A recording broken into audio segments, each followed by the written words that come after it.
The IED went off at 7:41 in the morning on the 15th of May, 2008, on a stretch of unimproved road 11 kilometers south of FOB Edinburgh, Helmand Province, Afghanistan, and it lifted the lead Humvee about a meter and a half off the ground. The vehicle came down on its left side.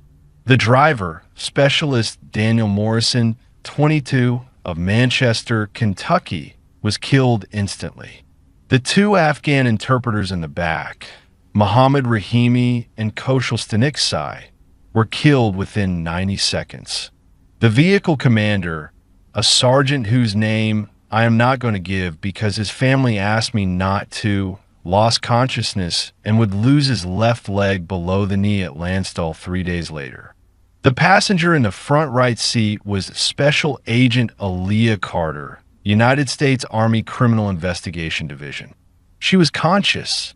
She was upside down, hanging from her four-point harness, with her right forearm broken in two places, with a piece of the dashboard embedded in her left thigh, with the body of Specialist Daniel Morrison pressed against her shoulder, and with approximately 40 seconds before the 7 men who had detonated the IED from a position on the ridge 200 meters east would reach the vehicle on foot.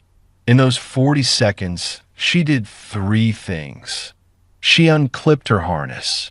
She took a manila folder out of the cargo pocket of her left trouser leg, a folder that was, at that moment, 2.5 centimeters thick, sealed with 3 strips of evidence tape, signed and dated at 03:47 that same morning, and she pushed it through a gap in the buckled floor, plating into the dirt under the vehicle, where it would be found 17 hours later by a Marine combat engineer doing a recovery sweep, who would recognize what it was and put it in his own cargo pocket and carry it back to base.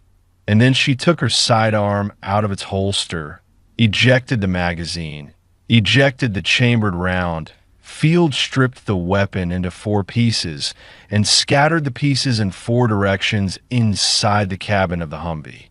She did this because she had decided in the 18 hours before she got in that vehicle that if she was taken alive, she was not going to be taken with a working weapon and the file in her cargo pocket. The file she had just pushed into the dirt was not going to be taken at all. They took her alive. They held her for 11 days. The file made it home. My name is Hatch. The file is the story. I'm going to tell it to you. Gunnery Sergeant Doyle puts his shoulder against the door, and the door gives without resistance, because the door has not had a lock on it in 9 years. And he steps into the room with his rifle low and his left hand open at his hip, and he sees her. She is sitting in the far corner, back against the wall, knees pulled up to her chest.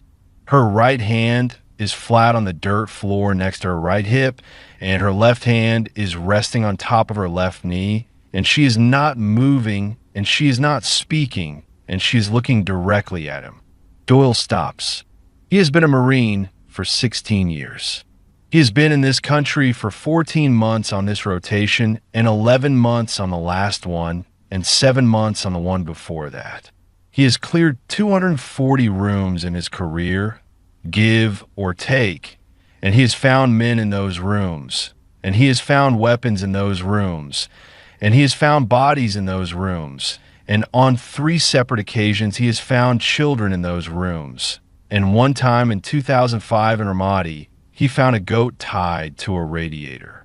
He has never, in any of those 240 rooms, found what he is looking at right now. What he is looking at right now is a United States Army Staff Sergeant. She is wearing what is left of an ACU uniform. 2008 pattern. The pixelated camouflage that the Army is in the middle of phasing out and that everyone in the field still wears because the replacement has not arrived yet. The uniform is filthy, not torn. Filthy. Those are 2 different things, and Doyle knows the difference. A torn uniform tells you somebody did something to the person wearing it. A filthy uniform tells you the person wearing it has not been somewhere with running water for a long time. On the right breast of the blouse, the name tape reads Carter. On the left breast of the blouse, the second tape reads CID.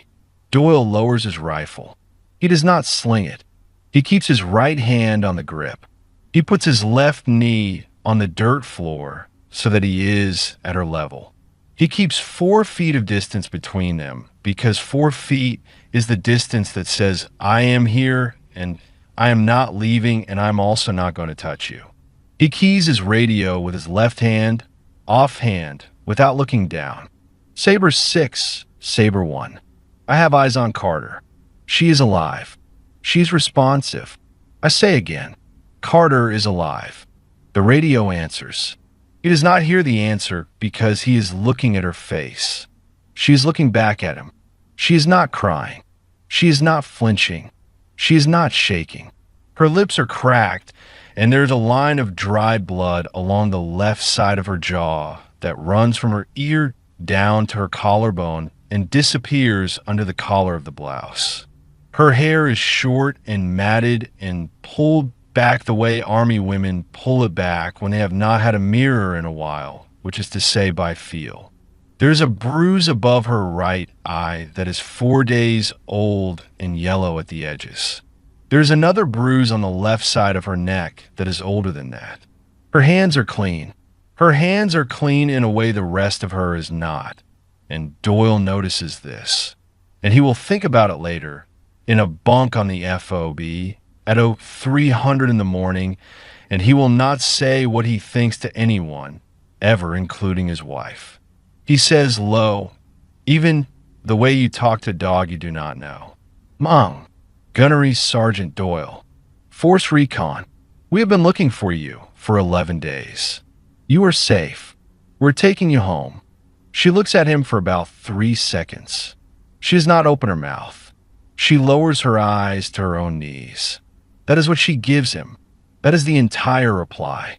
The entire reply is the lowering of the eyes.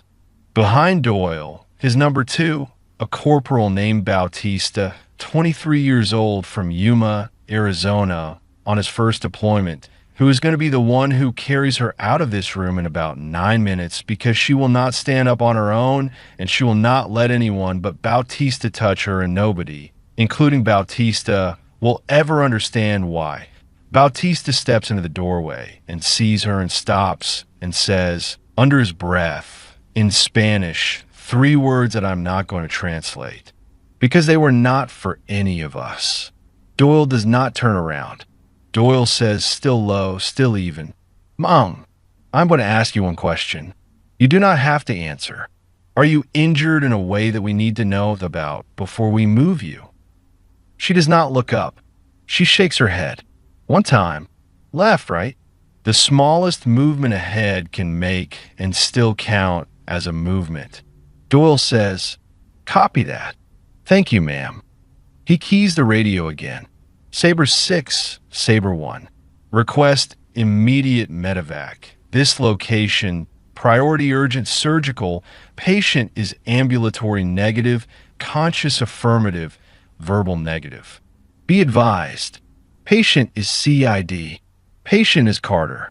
I say again, patient is Carter. The radio answers. He does not move from his knee. He is going to stay on that knee 4 feet from her for the next 26 minutes until the bird comes in over the ridge and the corpsman jumps off the skid and runs to the door and stops in the doorway. Exactly the way Bautista stopped, and looks at her and looks at Doyle, and Doyle says one sentence to the corpsman before the corpsman comes any closer, and the sentence is, she does not want to be touched. Ask first. Ask every time.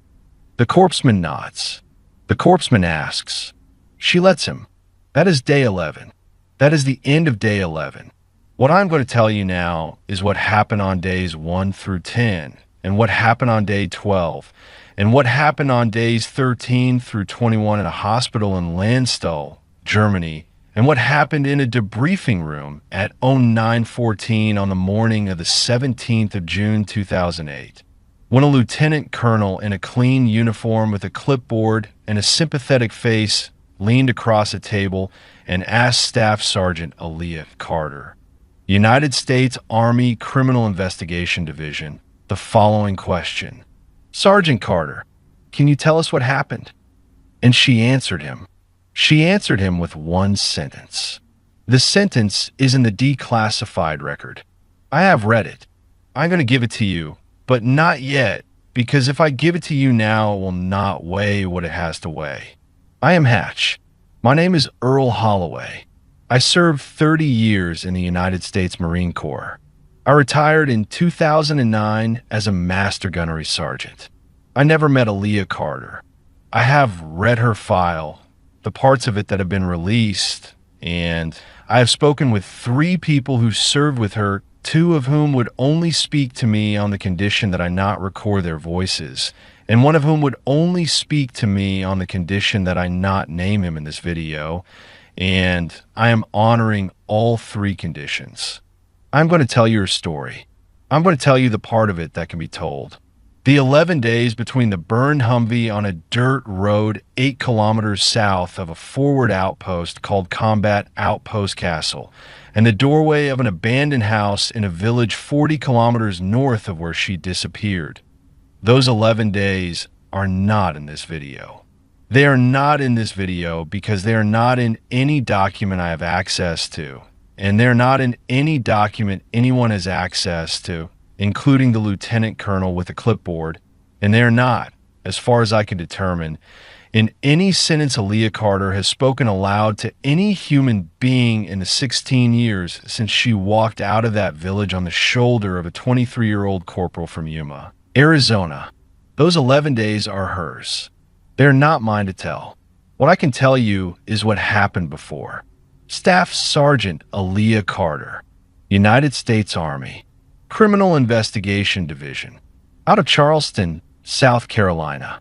31 years old on the morning of the 15th of May, 2008, when she walked into the operations tent at Forward Operating Base Edinburgh in Helmand Province, Afghanistan, with a manila folder under her left arm and a styrofoam cup of coffee in her right hand, and signed for a Humvee and a driver and 2 local national interpreters and a route packet to Combat Outpost Castle, and did not come back. I want to tell you who she was before she walked into that tent. I want to tell you who her mother was and who her father was, and what her father said to her on the front porch of a parsonage on Cumming Street in Charleston, South Carolina, in August of 2003, on the night she told him she had enlisted. I want to tell you why she chose CID when she could have chosen anything. And I want to tell you about a sergeant first class whose name I'm going to give you exactly once near the end of this video, because by the end of this video, his name is going to be the only thing left of him that matters. And right now, on a morning in May of 2008, he is sitting in a bee hut at FOB Edinburgh drinking instant coffee, and he does not yet know that the woman with the manila folder has been watching him for 6 days. She has. She has been watching him for 6 days, and the folder under her arm is almost finished, and the 7th witness is at Combat Outpost Castle, and the Humvee is fueled, and the route is approved, and at 0841 on the morning of the 15th of May, 2008, Staff Sergeant Aaliyah Carter is going to drive out the south gate of FOB Edinburgh. And the next confirmed sighting of her by a member of the United States military is going to be at 0451 on the morning of the 26th in a doorway in a village 40 kilometers north. 11 days. We're going to walk into them slowly. Stay with me. Aaliyah Marie Carter was born in Charleston, South Carolina, on the 2nd of November, 1976, at Roper Hospital at 3 minutes past 2 in the morning during a thunderstorm that took out the power on the labor and delivery floor for 41 seconds in the middle of the delivery. Her mother delivered her by the light of a single battery-powered emergency lamp held by a Navy corpsman who had finished her enlistment 6 months earlier and was working a civilian shift at Roper. because she had not yet figured out what else to do with herself. The corpsman's name was Diane Washington.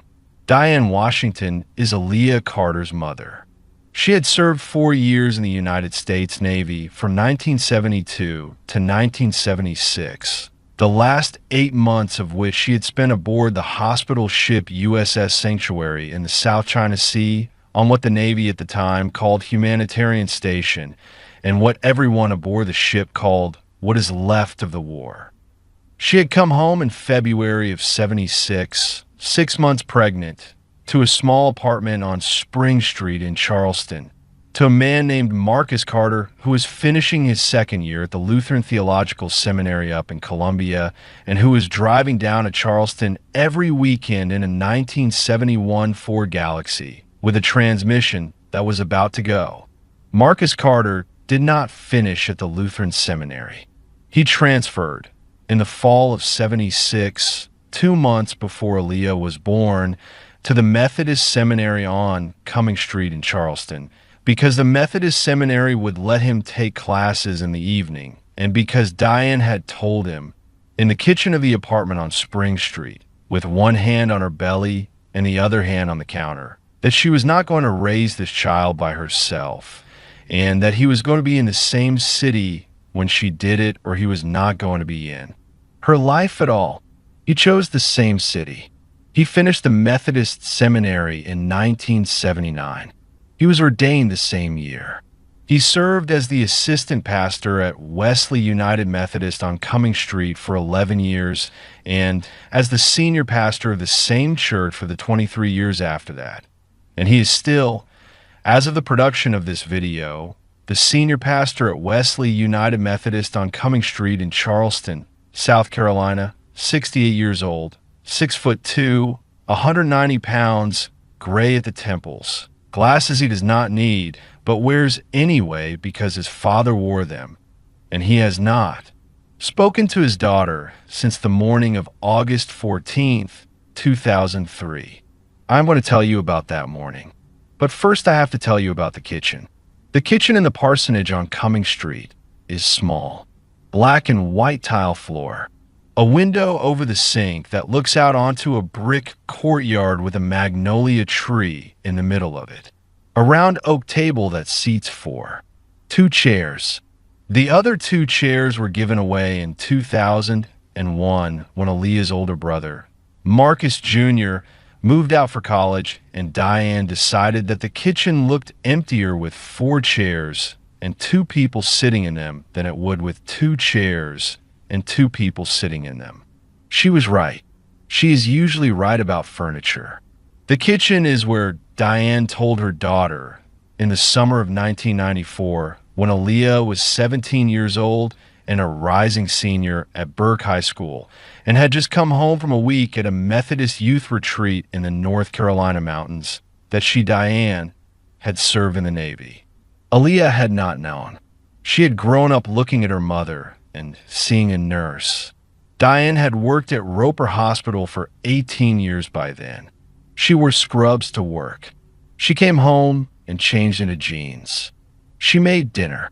She went to church on Sunday because her husband was the pastor and she did not believe in making him preach to an empty front pew.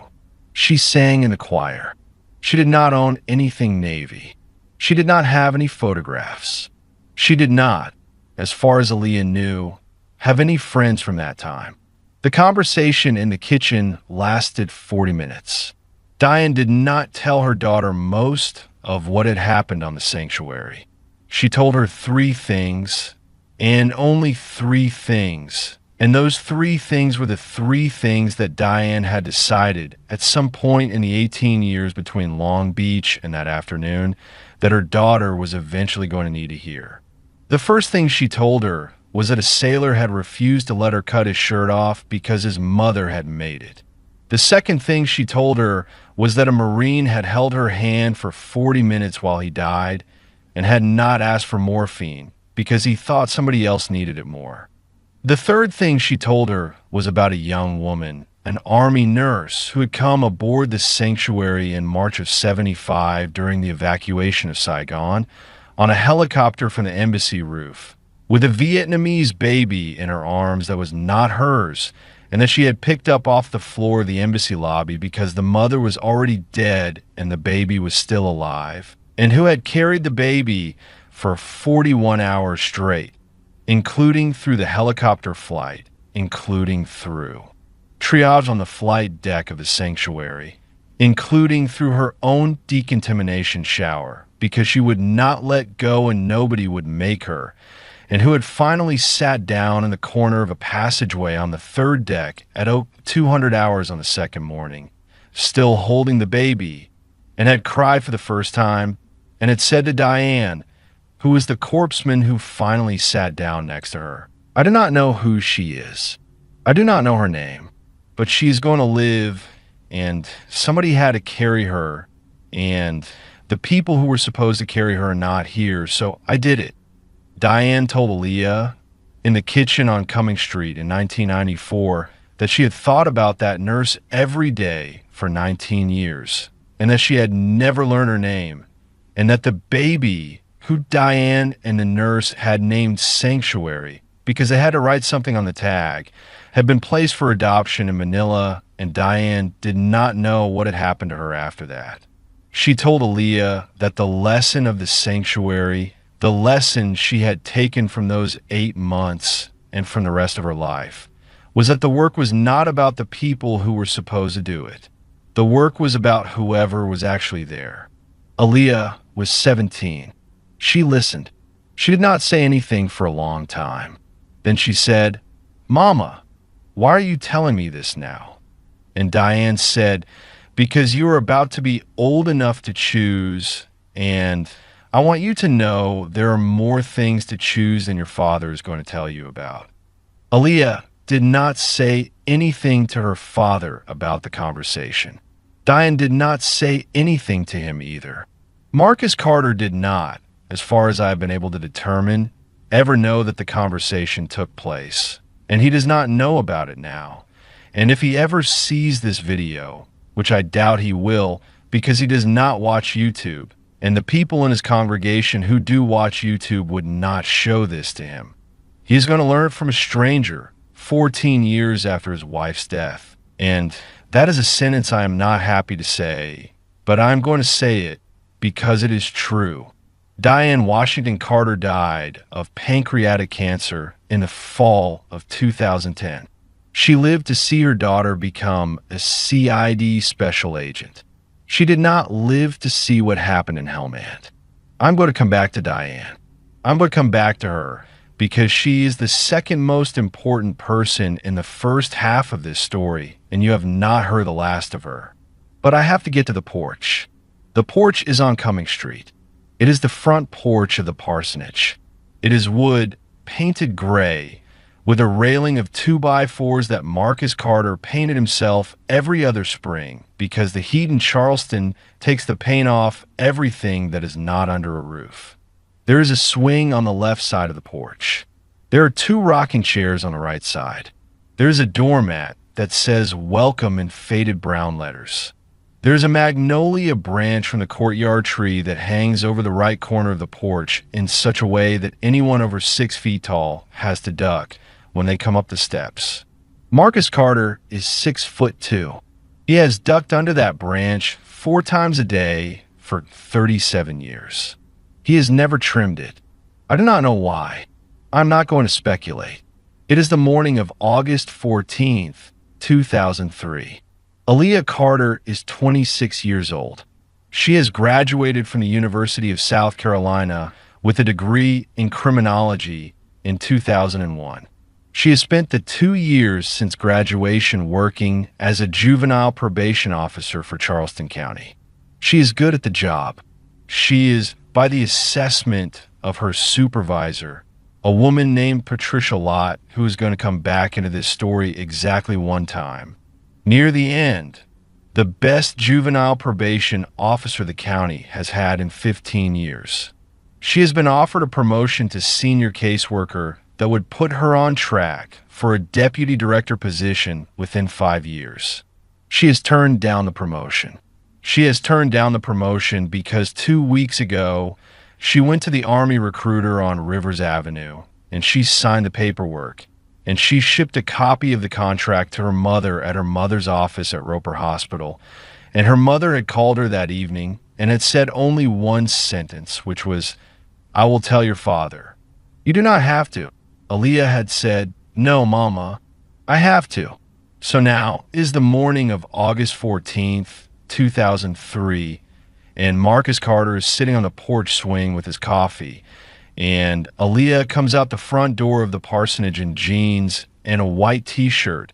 And she does not bring coffee because she does not drink coffee at this point in her life. She will start in basic training 6 weeks from now, and she will never stop.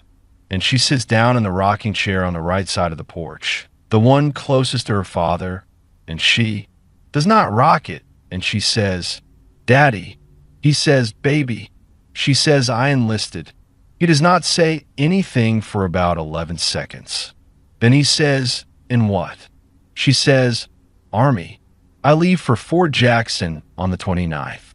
He does not say anything for another long stretch. I have been told by Diane, who told this story to Aaliyah's older brother Marcus Jr. in 2007, and whom Marcus Jr. repeated it to me in 2022 over a phone call from his current home in Atlanta, where he is a high school principal. Diane was inside the kitchen during this conversation with a window cracked because she had told her daughter that she would not be on the porch, but she would be within hearing range. And Aaliyah had asked her to do that. And Diane had agreed. So I have this conversation secondhand through Diane, through Marcus Jr. I'm telling you that up front. I was not there. Nobody who was there is going to give me a recording. There is no recording. But Diane wrote some of it down in a notebook she kept in the drawer of her bedside table. And Marcus Jr. has the notebook now, and he read me 3 pages of it over the phone in March of 2022, and what follows is from those 3 pages. Marcus Carter said, "You did this without talking to me." Aaliyah said, "Yes, sir." He said, "Why?" She said, "Because if I talked to you, you would have asked me not to. And I do not want to be the kind of daughter who lies to her father about whether she changed her mind." He said, "Aaliyah, this is not what we raised you for." She said, "What did you raise me for, Daddy?" He did not have an answer to that question. He sat on the swing for another minute, holding his coffee, looking at the magnolia branch over the right corner of the porch. And then he said something that Diane wrote down word for word in the notebook, and that Marcus Jr. read me twice because he wanted to make sure he had it right. Marcus Carter said, "I raised you to serve God, not the empire." Aaliyah said, "Daddy, I do not know the difference yet. I'm going to go find out." He stood up. He went inside. He did not slam the door because he was not a man who slammed doors. He closed it the way he closed every door in his life, which was carefully with the latch fully engaged, because in his theology, a slammed door was a kind of profanity, and he did not curse, even with hinges. He did not come out of the house again that day. Aaliyah sat on the porch for another 20 minutes. Diane came out and sat in the swing where Marcus had been. She did not say anything. She put her hand on her daughter's knee. They sat for another 10 minutes. Then Diane said, "Baby, he's going to come around." And Aaliyah said, "No, Mama, he is not. And that is all right." Diane said, "How do you know?" Aaliyah said, "Because I'm not coming around either." That was the last conversation between Aaliyah Carter and her father. They did not speak at her basic training graduation. He did not attend. He told the congregation at Wesley United Methodist 2 weeks after she shipped in a sermon that I have not heard, and that is not in the church's online archive, because the church does not post sermons from before 2009, that he was praying for his daughter to find her way back to the work that mattered. Marcus Jr. was in the congregation that morning. Marcus Jr. walked out of the sanctuary during the sermon and drove to a Waffle House on Savannah Highway and sat in a booth for 2 hours and did not order anything, and finally a waitress named Roberta brought him coffee and a plate of hash browns on the house, and did not ask any questions. Because Roberta had been a waitress at that Waffle House for 19 years, and she had seen every kind of man sit in every kind of booth and not order anything. And she knew which ones needed coffee, and which ones needed to be left alone. And Marcus Jr. that morning needed coffee. Diane went to the basic training graduation. She drove down to Fort Jackson by herself. She sat in the bleachers in a yellow sundress and a wide-brimmed hat. And when Aaliyah walked across the parade ground in her dress uniform with her platoon, Diane stood up and Diane cried. And Diane was the only person in that section of the bleachers who was crying.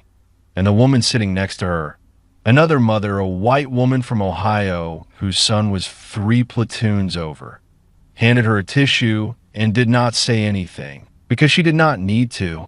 After the ceremony, Diane and Aaliyah went to a Cracker Barrel on the way back to Charleston, and they ate biscuits and gravy, and Aaliyah said, "Mama, he did not come." Diane said, "I know, baby." Aaliyah said, "Is he going to come around?" Diane said, "I don't know." Aaliyah said, "Mama, do not lie to me about him. I would rather know." Diane put her fork down. She looked at her daughter across the table at the Cracker Barrel on the I-26 service road outside Columbia, South Carolina, in November of 2003, and she said, "No, baby, he is not going to come around. He is who he is.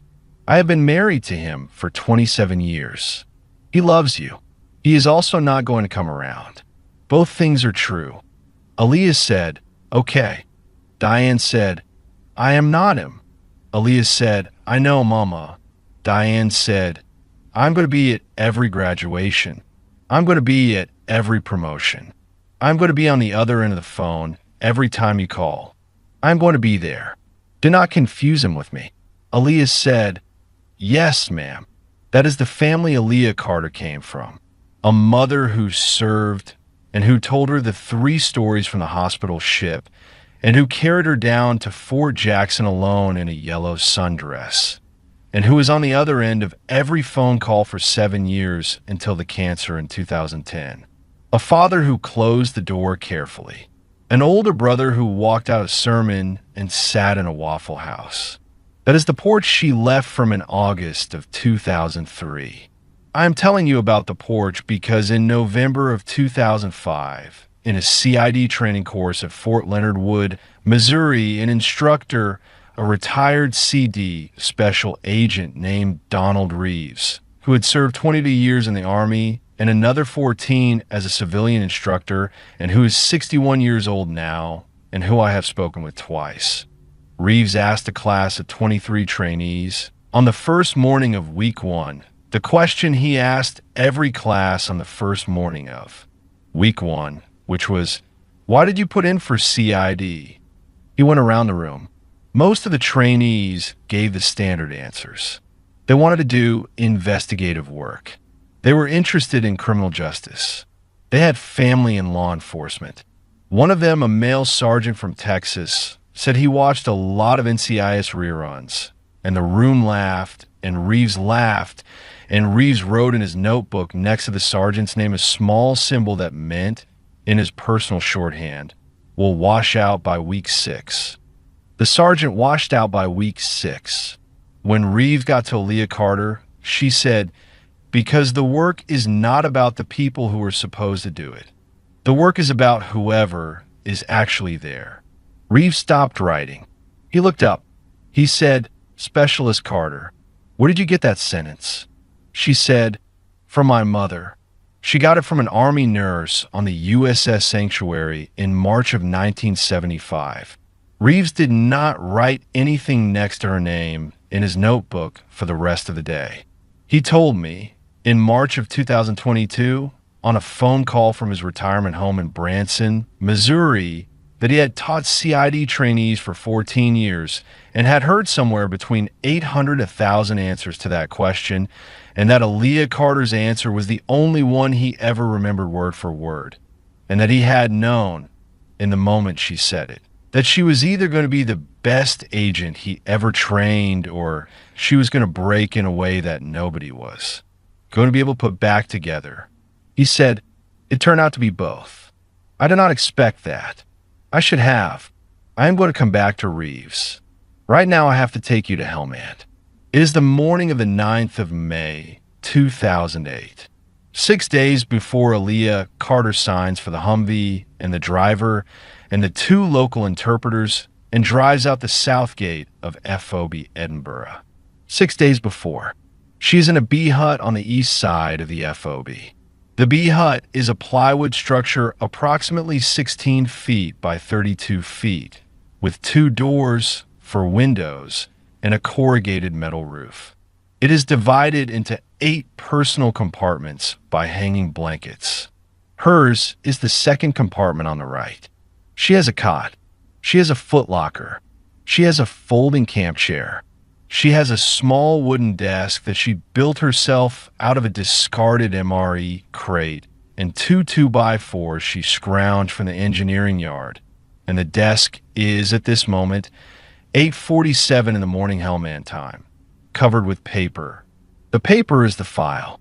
It is a manila folder 8.5 by 11 inches, expanded with a red elastic band, containing approximately 140 pages of typed witness statements, handwritten field notes, photographs of physical evidence, chain of custody forms, and 3 separate memoranda from Aaliyah Carter to her CID supervisor at Bagram, a major named Teresa Cole, 44 years old, who is going to be at the receiving end of a phone call from Combat Outpost Castle in 6 days that is going to ruin Teresa Cole's career in a way that Teresa Cole has not yet earned, but is going to wear anyway, because that is the kind of officer Teresa Cole is. The file is about a sergeant first class.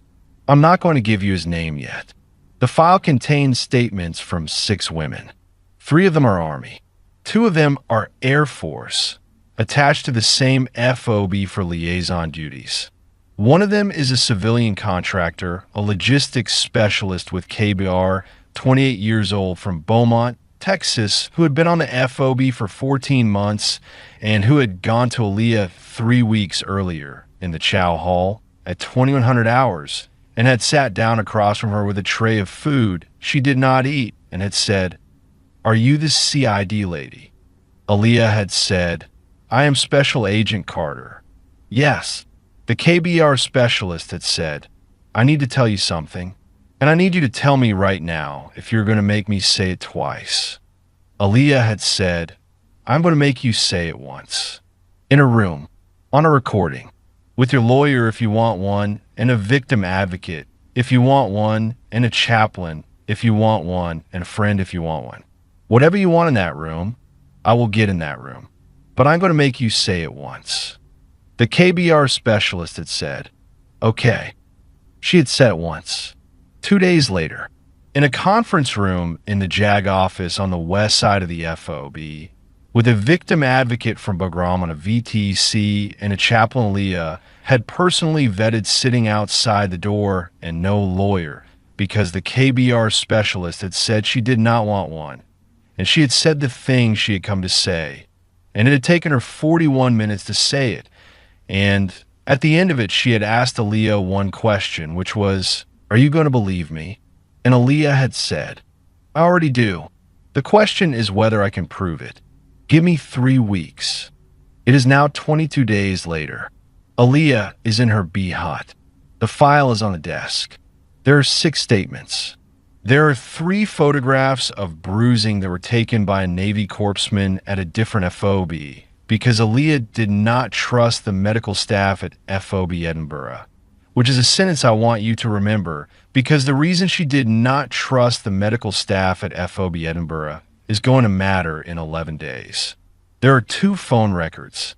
There is a duty roster cross-reference that establishes to a degree of certainty that JAG is later going to characterize as conclusive that the Sergeant First Class was in 3 specific locations at 3 specific times that line up with 3 specific statements.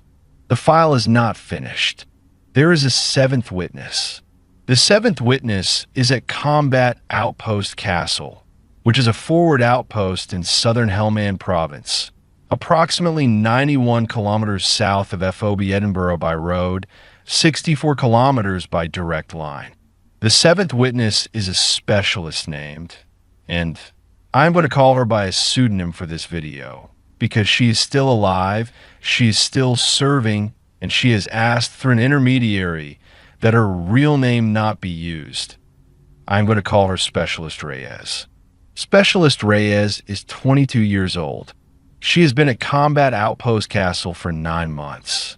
She has not, as of the morning of the 9th of May, made a formal statement to anyone about anything. She has been mentioned in 2 of the 6 other statements as someone the Sergeant First Class was around during a particular window in February. She has not confirmed it. She has not denied it. She has not been interviewed. Aaliyah Carter is going to interview her. She's going to drive 91 kilometers south with a Humvee and a driver and 2 local interpreters and a route packet on the morning of the 15th of May, 2008, and she's going to interview Specialist Reyes at Combat Outpost Castle.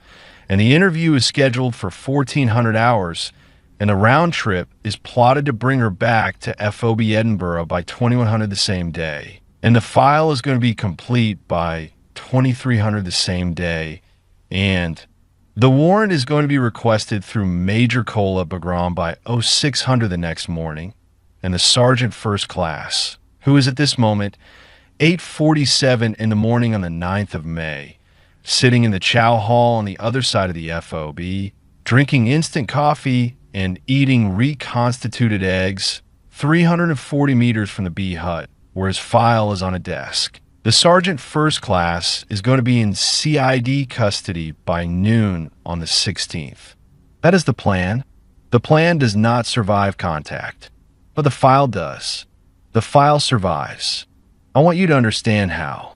The file survives because on the night of the 14th of May, 2008, the night before she signs for the Humvee, Aaliyah Carter does something that is not in her standing operating procedures. It is not in the CID field manual. It is, in fact, a mild procedural violation that, under different circumstances, would have earned her a letter of counseling from Major Cola Bagram. She makes a copy. 2 copies, actually. She sits at the wooden desk she built out of an MRE crate in her compartment of the B hut on the east side of FOB Edinburgh from 20 to 100 hours on the 14th of May until 0340 on the 15th.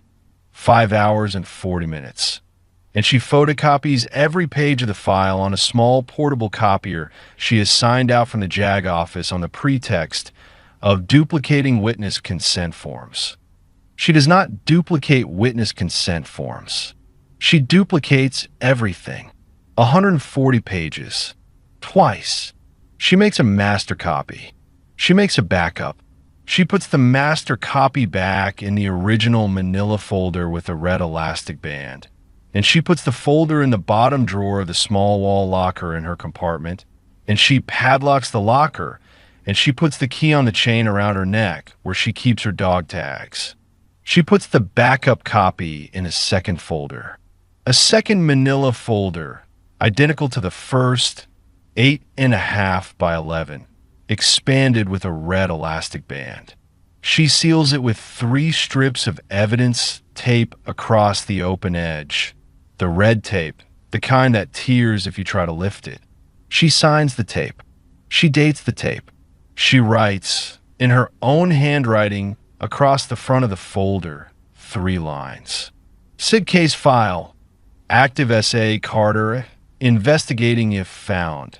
Deliver unopened to Maj Cole, Sid Bagram. She does not put this folder in her wall locker. She does not put it in her foot locker.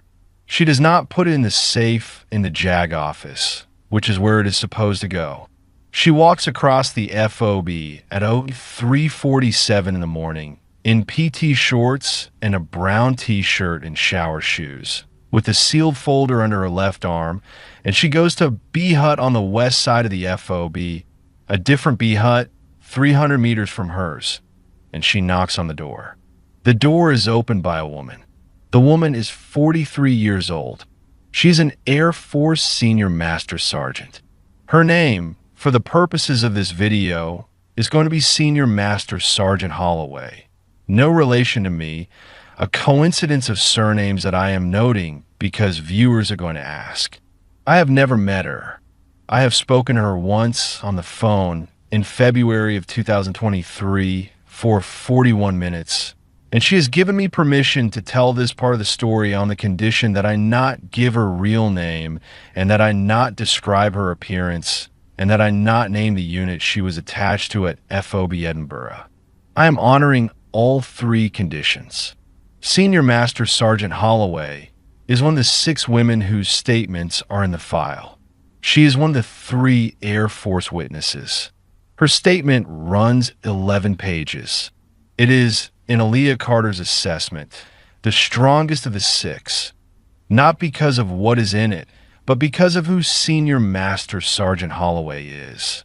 22 years of service, 2 previous deployments, a reputation across her career field that the Sergeant First Class had counted on her not being able to risk, and that she had decided 6 weeks earlier she was going to risk anyway. Aaliyah Carter knocks on the door at 03:47. Senior Master Sergeant Holloway opens it in a robe. She does not say anything. She looks at Carter. She looks at the folder under Carter's arm. She looks back at Carter. Carter says, "I am driving to Castle in the morning. I will be back tomorrow night. If I am not back by 2300 tomorrow, I need you to take this to JAG and ask for Captain Riley. Not the front desk. Riley personally. Do you understand?" Senior Master Sergeant Holloway says, "Yes." Carter says, "If Riley is not available, you take it to the chaplain, not the duty chaplain. Father Donahue specifically. Do you understand?" Senior Master Sergeant Holloway says, "Yes." Carter says, "If Donahue is not available, you take it on the next bird to Bagram and you put it in Major Cole's hand personally. Do you understand?" Senior Master Sergeant Holloway says, "Yes." Carter says, "You do not open it." Senior Master Sergeant Holloway says, "I would not." Carter says, "I know you would not. I am saying it for the recording I am not making." Senior Master Sergeant Holloway nods. She takes the folder. She does not say thank you, because thank you is not the right word for what is being handed across the threshold of a B hut at 03:47 in the morning on the 15th of May, 2008. She says one sentence, which is the only sentence I have from her that I'm going to put in this video word for word, because she said it to me and she gave me permission to say it back to you. She said, "Come back, Aaliyah." Carter said, "That is the plan." She walked back across the FOB in her shower shoes. She got 2 hours of sleep. At 07:09, she was in the chow hall, in uniform, eating reconstituted eggs and drinking the second cup of coffee of her adult life.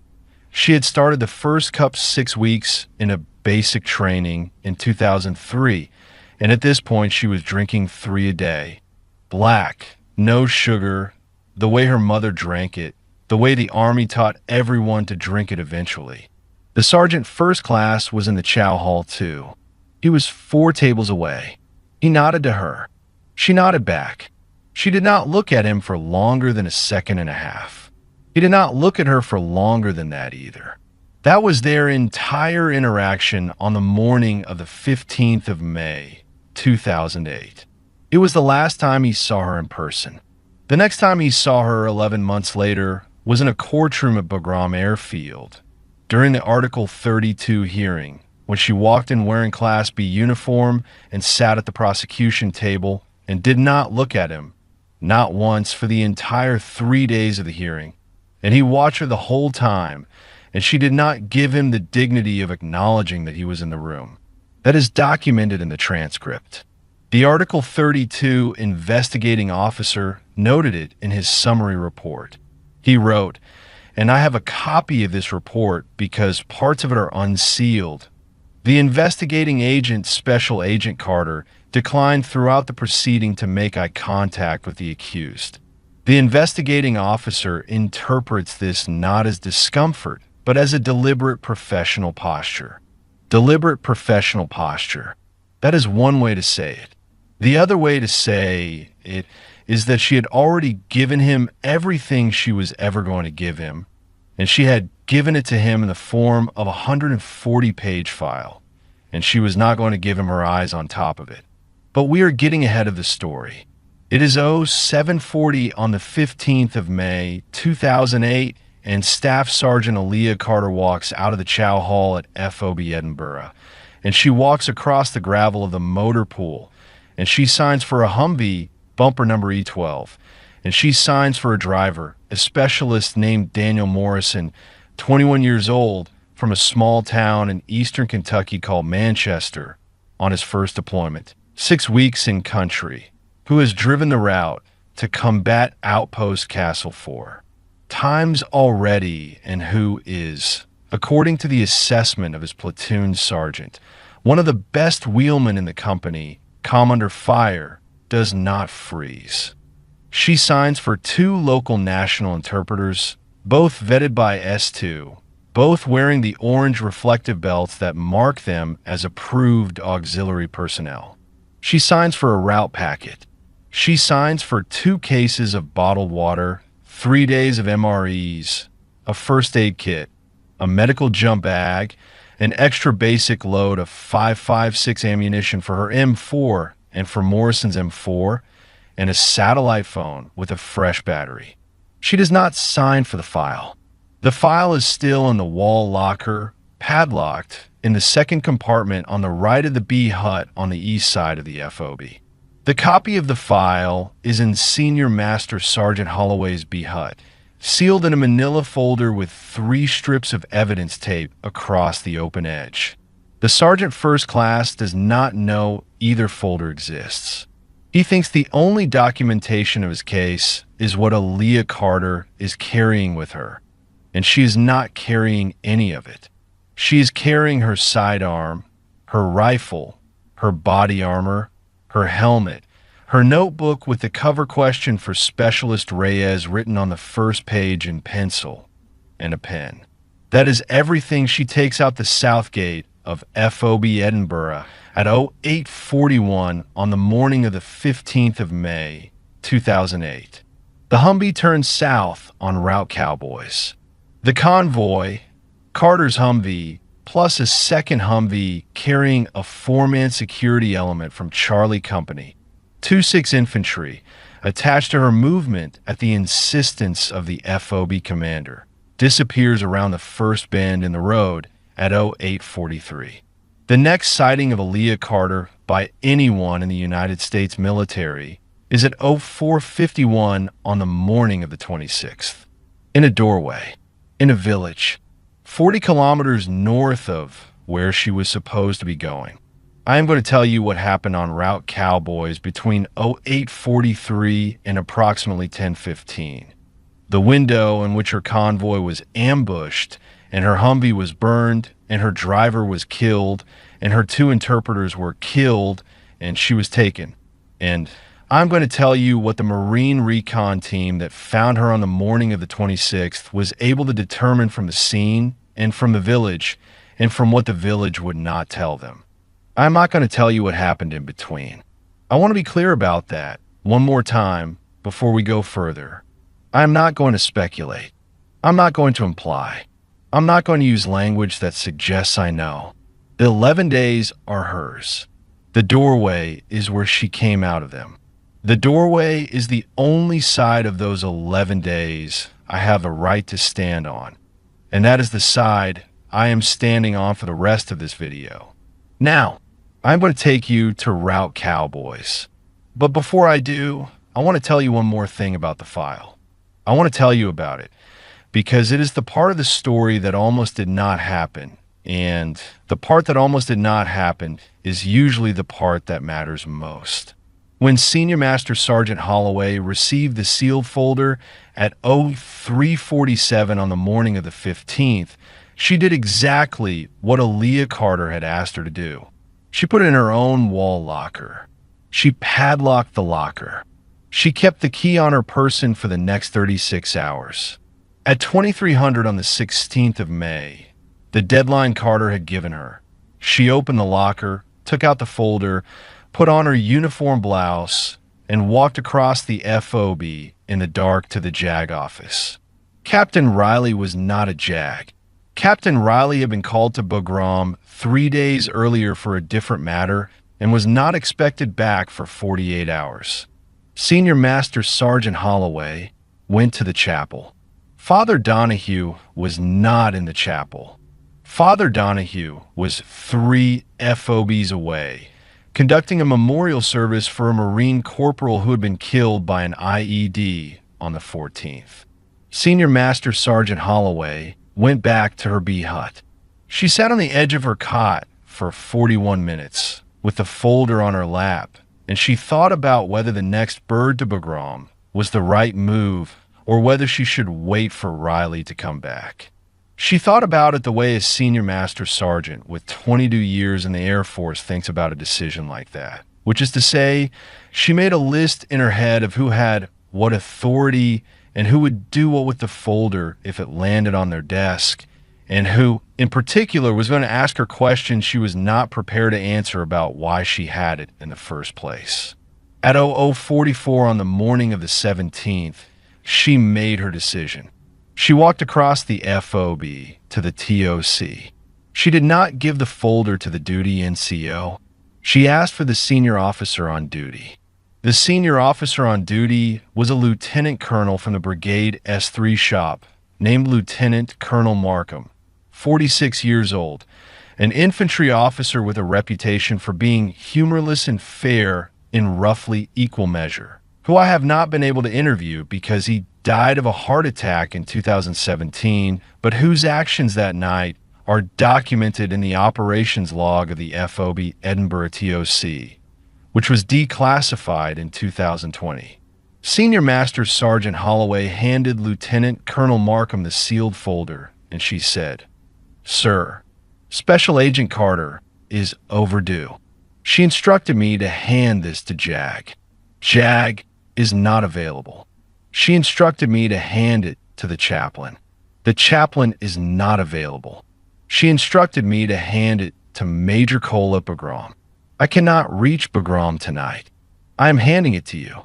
She instructed me not to open it. I have not opened it. I'm asking you not to open it either.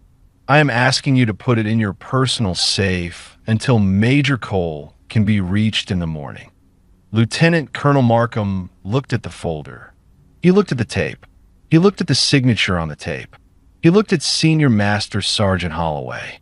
He said, "Senior, how long has Special Agent Carter been overdue?" She said, "Sir, 28 hours. He said, "Has the search been initiated?" She said, "Sir, yes, as of 1900 yesterday." He said, "Why are you bringing me this folder instead of putting it on the next bird to Bagram in the morning?" She said, "Sir, because if she's not coming back, somebody at this FOB needs to know that this folder exists and that it is sealed and that it is going to Major Cole and not to anyone at this FOB, including the JAG office and including you, sir, with respect. I'm telling you it exists. I'm not telling you what is in it. And I am asking you to keep it safe until tomorrow morning." Lieutenant Colonel Markham looked at her for what the operations log notes as approximately 15 seconds. Then he said, "Senior, you're doing your job. Go get some sleep. The folder will be in my personal safe in 10 minutes. I will hand it to Major Cole personally at 0700 tomorrow when she arrives on the morning rotator. You have my word." He kept his word.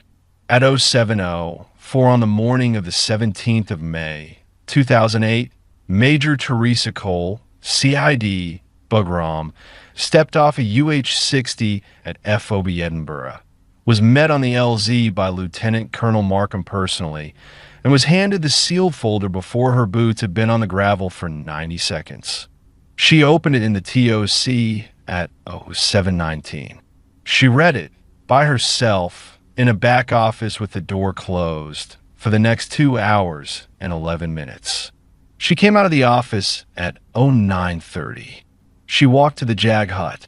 She did not knock. She walked into the office of Captain Riley's deputy, a captain named Vasquez, and she put the folder on his desk, and she said, "Captain, I need a warrant for the arrest of Sergeant First Class." And here, finally, is where I will give you his name. Not yet. Not on this part. The name is for the end. The name is for the part of the story where it has weight. Right now, on the morning of the 17th of May, 2008, while Aaliyah Carter is somewhere we cannot follow her, the name is just a name on a warrant request that Captain Vasquez is going to type up in the next 40 minutes, and that Lieutenant Colonel Markham is going to sign at 10:42, and that 2 MPs are going to execute at 11:06 at the door of a B hut on the north side of FOB Edinburgh, where the Sergeant First Class is going to be in PT shorts and a brown tee, shirt, drinking coffee, reading a paperback novel about a fishing boat captain, and is going to look up at the MPs in the doorway and is going to say only one sentence to them, which is, "What took you so long?" He said that. It is in the arrest report. The arresting MP, a specialist named Brown, included it in his statement.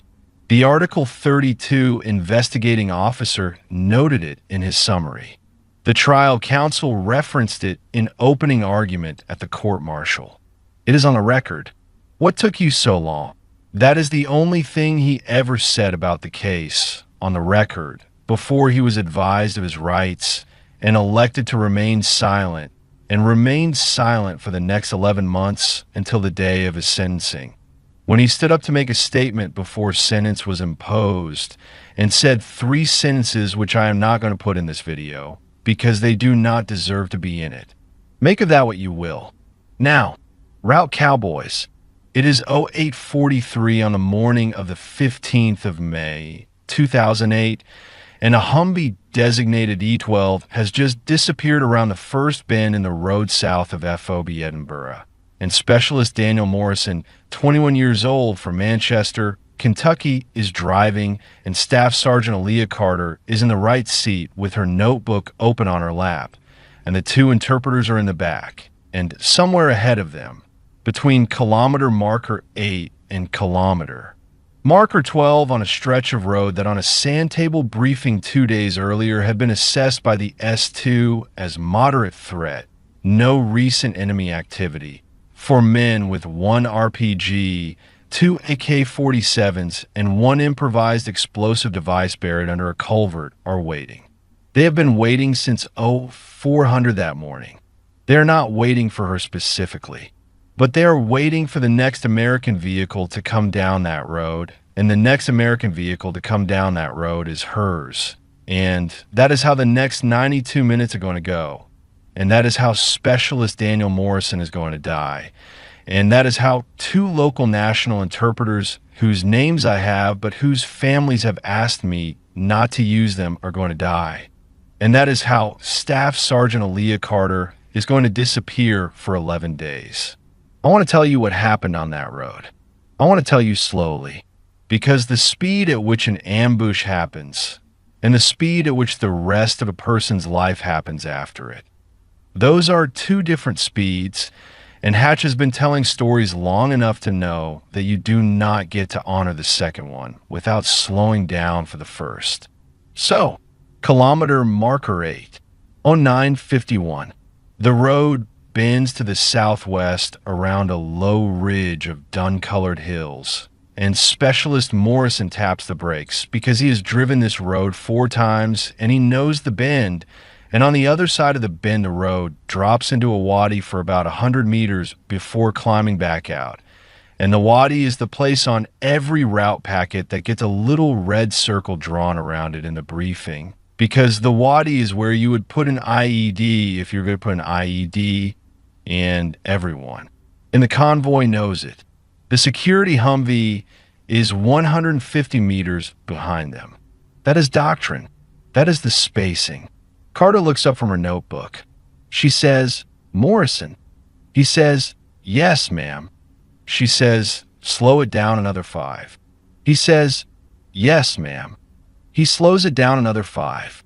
The Humvee crosses into the wadi at 09:52 and 17 seconds. The IED goes off at 09:52 and 21 seconds. I have the after-action report. It was declassified in 2019 with redactions, and the redactions are mostly grid coordinates and the names of the interpreters, which I am respecting. The report runs 43 pages. I'm going to give you the relevant parts. The device was buried under the eastern edge of the culvert that ran across the wadi.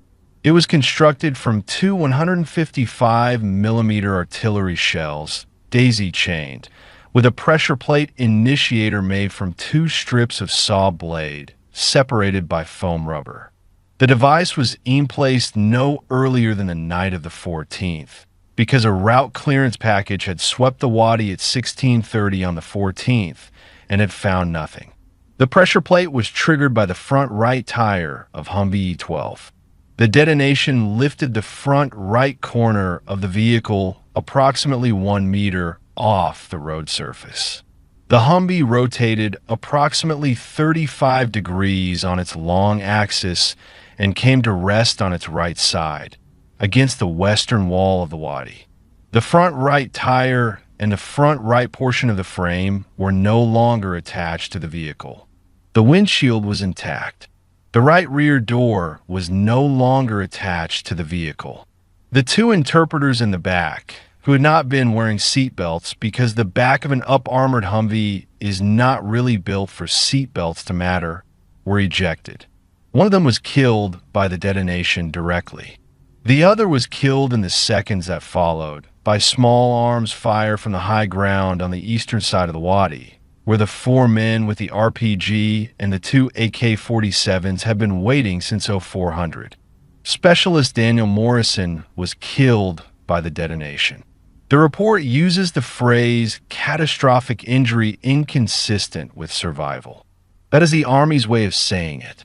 I'm going to honor the Army's way of saying it because Specialist Morrison's mother is still alive. She lives in Manchester, Kentucky. She works at a regional hospital as a billing clerk. Her name is Linda Morrison, and the Army told her in May of 2008 that her son died instantly, and I have no information that contradicts that, and I'm not going to suggest otherwise in this video for the sake of narrative texture. He died instantly. That is what his mother was told, and that is what is in the report, and that is what I am telling you. Staff Sergeant Aaliyah Carter was in the right front seat. She was wearing her seatbelt. She was wearing her body armor. She was wearing her helmet. The report assesses, on the basis of the physical evidence recovered from the vehicle 3 days later, that she sustained a concussion, lacerations to the right side of her face and neck, and a fracture of the right ulna, her right forearm, the long bone on the pinky side. The fracture is the only injury the report is able to assess with confidence, because the only forensic evidence the report has is the blood on the interior of the cab, the position of her gear, and, crucially, the position of her sidearm. Her M9 pistol was found on the floor of the Humvee, on the passenger side, slide locked back, magazine empty, no round in the chamber. She had fired 15 rounds. That is the entire magazine. The casings were recovered. 7 of them were inside the cab. 8 of them were outside, on the ground next to the right side of the vehicle, which means she got out of the Humvee or was pulled out and continued to fire from a position outside the cab before the weapon went empty. There were no rounds remaining on her person. This last detail is in the report, and I want you to sit with it for a moment. Standard combat load for a CID special agent in Helmand in May of 2008 included 3 magazines for the M9, 1 in the weapon, 2 in pouches on her belt. 45 rounds total. The report does not account for the other 2 magazines. They were not in the Humvee. They were not on her person because she was not on her person. She was gone. They were not at the scene. The report's conclusion, written by a major in the CID Forensic Investigations Unit at Bagram, named Major Patricia Lynn, is 1 sentence long, and I'm going to read it to you verbatim. The forensic evidence supports a determination that Special Agent Carter, after the initial detonation, engaged hostile elements with her sidearm, expended her on-person ammunition, and was either captured or evaded into the surrounding terrain prior to the arrival of the security element. Either captured or evaded. In May of 2008, on the morning of the 15th, at the bottom of a wadi 8 kilometers south of FOB Edinburgh, the report could not tell which. By the morning of the 26th, in a doorway, in a village 40 kilometers north, the report could. The security Humvee, the second vehicle in the convoy with the 4-man element from Charlie Company, arrived at the wadi at 09:55, 3 minutes and 40 seconds after the detonation. The driver, a sergeant whose name is in the report, but who has asked me, through an intermediary not to be named in this video, brought the vehicle to a halt at the lip of the wadi, dismounted his element under fire, and conducted what the report describes as a textbook reaction to ambush. They suppressed the high ground. They called in the contact. They moved down into the wadi. They reached the disabled Humvee at approximately 10:01. They found Morrison. They found the 2 interpreters. They found Carter's pistol slide-locked back on the floor of the cab. They did not find Carter. They searched the wadi. They searched the high ground on both sides after the QRF arrived from FOB Edinburgh at 10:47. They searched in widening concentric arcs for the rest of the day, with 2 additional rifle platoons, 2 Kiowa helicopters, and a Predator drone that was pulled off a different mission to support the search. They searched until last light. They searched the next morning, starting at first light. They searched for 9 days. On the 6th day, the Marine Recon Team, the one led by Gunnery Sergeant Doyle, was inserted into the AO to expand the search radius beyond what conventional infantry could cover on foot. They were given a sector that ran north of the ambush site, into a stretch of country that the S2 had assessed on the morning of the 15th as no recent enemy activity. The S2 had been wrong on the morning of the 15th. The S2 was reassessing every assumption now. The recon team walked. They walked for 5 days. They covered, by Doyle's count, approximately 140 kilometers of broken country. In the heat, at night, sleeping in shifts of 2 hours, eating cold rations, calling in nothing because there was nothing to call in. On the morning of the 26th of May, at 04:47, they walked into a village that the S2 had marked on their map as abandoned. Post-2006, the village was abandoned. The village had been abandoned for approximately 2 years. There was no reason to believe anyone was in it. She was in it. I have told you what happened in the doorway. I'm not going to tell it to you again. I want to tell you what happened in the next 26 minutes, between the moment Gunnery Sergeant Doyle keyed his radio at 04:51 and the moment the medevac bird touched down on the ridge above the village at 05:17. Because those 26 minutes are not in the doorway scene I gave you at the beginning of this video, and they matter. Doyle stayed on his knee. He did not move from 4 feet. He did not speak again after the question about whether she was injured for the next 11 minutes, because he had decided in some part of himself that he did not have to consult, that 34 years of life and 16 years of service had built in him without his permission, that the most useful thing he could give her in those 11 minutes was the unbroken fact of his presence at 4 feet and his silence, and his eyes on the dirt of the floor near her feet rather than on her face. He kept his eyes on the floor. She kept her eyes on her knees. At 05:02, she moved. She moved her right hand. She lifted it off the dirt floor next to her right hip, where it had been flat, palm down, the whole time, and she placed it on top of her right knee. That was the entire movement. It took perhaps 2 seconds. Doyle saw it in his peripheral vision. He did not look up. At 05:04, she spoke. She said one word. She said, "Water." Doyle said, "Yes, ma'am." He did not turn his head. He did not stand up. He raised his left hand, fingers spread, and he said, over his shoulder, in a voice that was no louder than the voice he had been using with her, "Bautista, canteen, slow." Corporal Bautista, 23 years old, from Yuma, Arizona, had been standing in the doorway for the entire 15 minutes. He had not moved. He had not spoken since the 3 words in Spanish that I did not translate for you.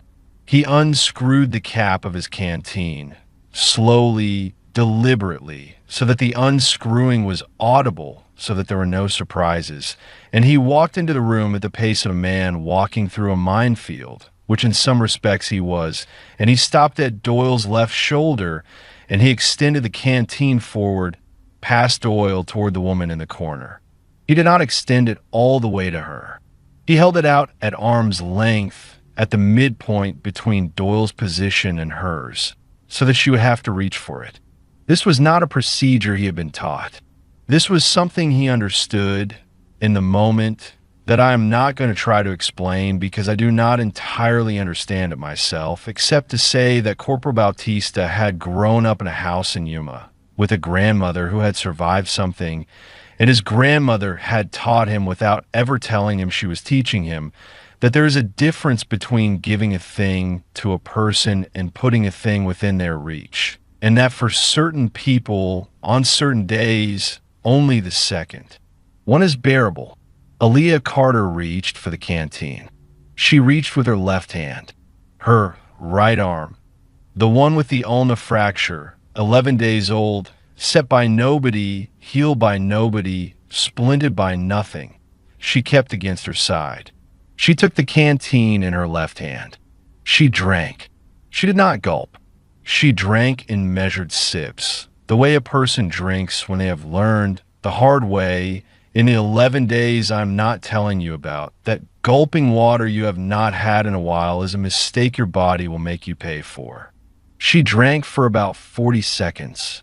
She handed the canteen back, not to Bautista, to the space between Doyle and Bautista. Bautista took it. She said, "Thank you." Bautista said, "Yes, ma'am." He stepped back to the doorway. At 05:09, she spoke again. She said, "Doyle." He said, "Yes, ma'am." She said, "You said force recon." He said, "Yes, ma'am." She said, "Who sent you?" Doyle thought about this question for about 3 seconds. It was, he later told the corpsman, the first question she had asked, and he was aware that the answer mattered, and he was aware that he did not entirely know which of several possible answers she needed. He said, "Ma'am, Major Cole, C.I.D. Bugram, has been running the search since day 2. Lieutenant Colonel Markham at Edinburgh has been running ground operations. My team was tasked by the MEFG-3 at Leatherneck. The answer to your question is everybody. Everybody sent us. We have been looking for you for 11 days. She did not say anything for about 20 seconds. Then she said, "Cole has the folder." Doyle did not know what folder she was talking about. He said, "Ma'am, I do not know about a folder, but I will pass that to Major Cole when we get you to her. Anything you want her to know, I will make sure she knows." She said, "Tell her the folder is the case. The folder is finished." Doyle said, "Yes, ma'am." The folder is the case. The folder is finished. I have it. She closed her eyes. That is in Doyle's after-action statement, which is in the search file, which was declassified in 2020. The phrase Doyle used in his statement was, "The patient closed her eyes at approximately 05:11 and did not open them again until the corpseman was at her shoulder at approximately 05:18. She had been awake for 11 days. I do not know that for a fact. I am inferring it from her physical condition on intake at Camp Bastion, which is described in the medical record, which I have, and which I am not going to read to you in detail. I am inferring it from the fact that she closed her eyes at 05:11 on the floor of an abandoned house in a village 40 kilometers north of where she had been taken, for feet from a Marine gunnery sergeant whose name she had asked for and whose answer she had received, and she did not open her eyes again for 7 minutes. And when she did open them, the corpseman was there, and the helicopter was there, and the 11 days were over. You can sleep when the 11 days are over. You cannot sleep before." She closed her eyes. The medevac bird came in over the ridge at 05:17. The corpseman, a Navy hospital corpsman second class named Petrie. And yes, that is the elf where I told you we would meet, and we will meet him properly in a minute. Petrie jumped off the skid and ran to the doorway and stopped exactly the way Bautista had stopped and looked at her and looked at Doyle. Doyle said the sentence I gave you at the top of this video. She does not want to be touched. Ask first. Ask every time. Petrie nodded. Petrie asked. She let him. I want to tell you about Petrie. Hospital corpsman second class Marcus Petrie, 26 years old, from Petoskey, Michigan, which is a small town in the northwest corner of the Lower Peninsula on the shore of Lake Michigan that is famous locally for a kind of fossilized coral called the Petoskey stone that you can find on the beach if you know what to look for. Petrie's father was a heating and cooling repairman. Petrie's mother was an emergency room nurse at Northern Michigan Hospital in Petoskey, which is where Petrie grew up, watching her come home at 3 in the morning in scrubs that did not always look like scrubs anymore, and where Petrie decided sometime around his 16th birthday that he was going to do what his mother did, but for the Navy, because he had also decided sometime around his 16th birthday that he was not going to spend his life in Petoskey. He enlisted in the Navy at 19. He went to Corps School at Great Lakes. He went to Field Medical Service School at Camp Pendleton, which is where Navy corpsmen learn how to be Marine corpsmen, which is a different thing. He deployed with the Marines, first to Iraq in 2005, then to Afghanistan in 2007, and he was on his second Afghanistan rotation, attached to a forward surgical team based out of Camp Bastion. When his name came up on the duty roster for a medevac on the morning of the 26th of May, 2008, and he flew north, and he ran from a helicopter to a doorway, and he stopped in the doorway and saw what was in the room, and he did the thing his mother had taught him without telling him she was teaching him, which was, you ask, even when you do not have time, even when the protocol does not require you to, even when the patient cannot answer. You ask because the asking is the medicine that comes before the medicine. He knelt down at 4 feet, the same 4 feet Doyle had been holding for 26 minutes, and he said, "Ma'am, I'm Petrie, Navy corpsman. I'm going to help you. Is it okay if I come closer?" She opened her eyes. She looked at him. She said, "Yes." He said, "Is it okay if I touch your arm to check your pulse?" She said, "Yes." He said, "Is it okay if I look at the injuries on your face?" She said, "Yes." He went through every step of the assessment that way. Every step. He asked before he did anything. He named the thing he was going to do before he did it. He did not move quickly. He did not move slowly in a way that was theatrical.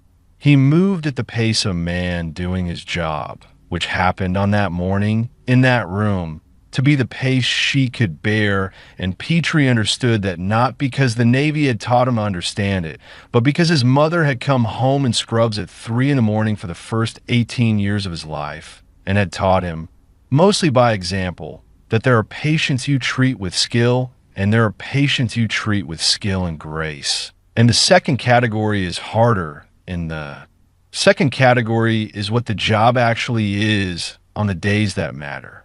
The assessment took 11 minutes. At 05:29, Petrie stood up. He looked at Doyle. He said, "Gunny, we need to move her now. I want to walk her out if she can walk. If she cannot walk, I'm going to ask her if Corporal Bautista can carry her because she said his name earlier and she did not say anyone else's. She had not said Bautista's name." Petrie had inferred. He was right. Doyle said, "Your call, document." Petrie knelt back down. He said, "Ma'am, can you stand up?" She tried to stand up. She got about halfway. Her legs went out from under her. She did not fall because Petrie had been ready for it, but she did not stand. She sat back down on the dirt floor, and she put her left hand over her eyes for about 4 seconds, and then she took her left hand away from her eyes, and she said, "No." Petrie said, "Ma'am, may I ask Corporal Bautista to carry you to the helicopter? He will ask you first before he touches you." She said, "Yes." Petrie looked at Bautista. Bautista was already moving. Bautista crossed the room. He knelt down at 4 feet, the way Doyle had, the way Petrie had. He said, in English, because he understood without being told that Spanish in this moment was his and not hers, "Ma'am, Corporal Bautista, I'm going to carry you. Is it okay if I put my left arm under your knees and my right arm behind your back?" She said, "Yes." He said, "I'm going to do that now." He did it. He lifted her. She weighed, according to the medical record at Bastion, 96 pounds. She had weighed 131 pounds at her last physical at FOB Edinburgh, 16 days before the ambush. She had lost 35 pounds in 11 days. Bautista said in his after-action statement to NCIS 3 weeks later, because he was interviewed for the case, because everyone who had touched her was interviewed for the case, Bautista said, "She did not weigh anything. I have carried rucks heavier than her. I have carried other Marines heavier than her. I want on the record that I did not feel her weight. I felt the absence of her weight. That is the sentence I want on the record." NCIS put it on the record. He carried her out the door of the house. He carried her up the slope, 300 meters, to the ridge where the helicopter was waiting with the rotors turning. He carried her to walk, not a run, because Petrie had told him to walk, and because walking was what she could bear. Petrie walked next to him on the right side, with a hand on Bautista's right shoulder, not to support Bautista, but to be a presence she could see in her peripheral vision if she opened her eyes, which she did twice on the way up the slope. And both times she saw Petrie's hand on Bautista's shoulder, and both times she closed them again. Doyle walked behind them. He did not look back at the house. The rest of the team was already at the helicopter, the perimeters set, the LZ cold, the bird ready to go. Bautista carried her up to the door of the helicopter, and Petrie said, "Ma'am, I'm going to take you from Corporal Bautista now and put you on the litter. Is that okay?" She said, "Yes." He did. She closed her eyes. The helicopter lifted at 05:38. Doyle was the last man on. He sat on the floor of the helicopter against the rear bulkhead with his rifle across his knees, and he looked at Bautista, who was sitting across from him, and Bautista was looking at the litter, and Petrie was kneeling next to the litter with an .4 in his hand. And Doyle did not say anything to Bautista, and Bautista did not say anything to Doyle, and the helicopter banked southeast, and the village fell away behind them. And that was the end of day 11, and that was the beginning of everything else. I want to tell you about Camp Bastion. I want to tell you about Landstuhl. I want to tell you about the debriefing room and the lieutenant colonel with the clipboard and the one sentence she gave him as her answer.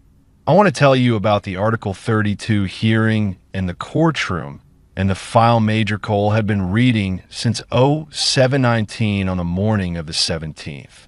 I want to tell you about the sentence and about the name and about the porch on Cumming Street where her father did not come out of the house, and about her mother in the yellow sundress, and about the Waffle House outside Columbia, and about how all of these things end.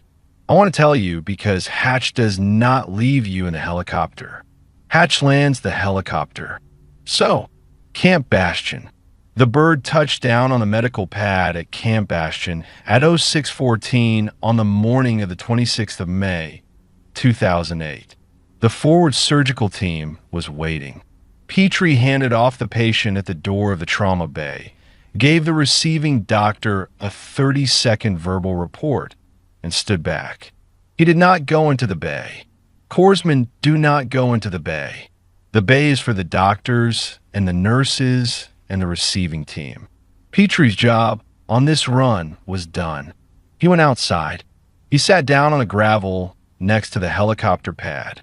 He took off his helmet. He put his face in his hands. He did not cry. He sat there for about 11 minutes. Doyle came and sat down next to him.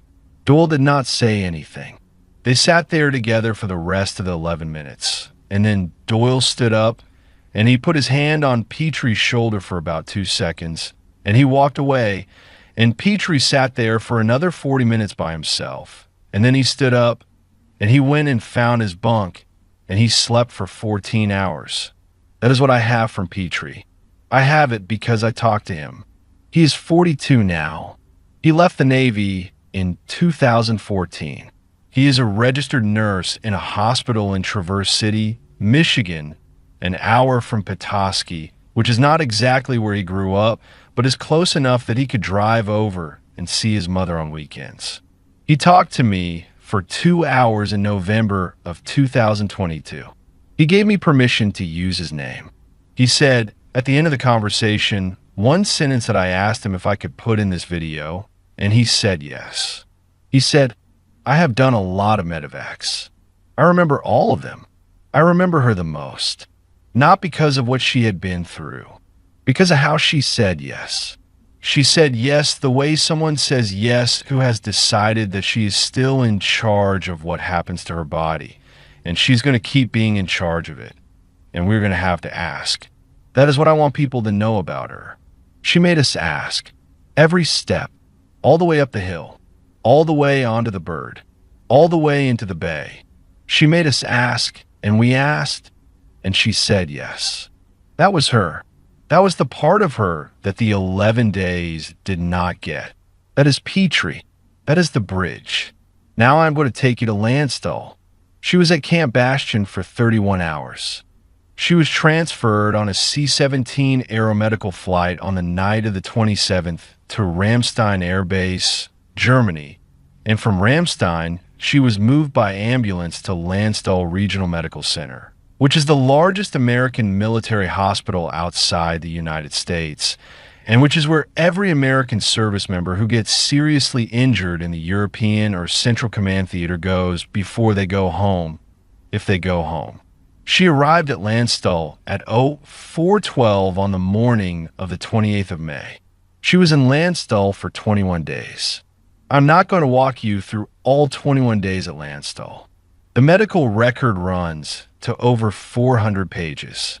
Most of it is clinical, vital signs, lab work, the orthopedic notes on the setting of the ulna fracture, the nutritional protocol for a patient who had lost 35 pounds in 11 days, the standing orders from the psychiatric consult service that were carefully worded in the way Army psychiatric orders are carefully worded when the patient is also a witness in a pending federal criminal case, and every word in her chart is going to be read, eventually, by a defense attorney.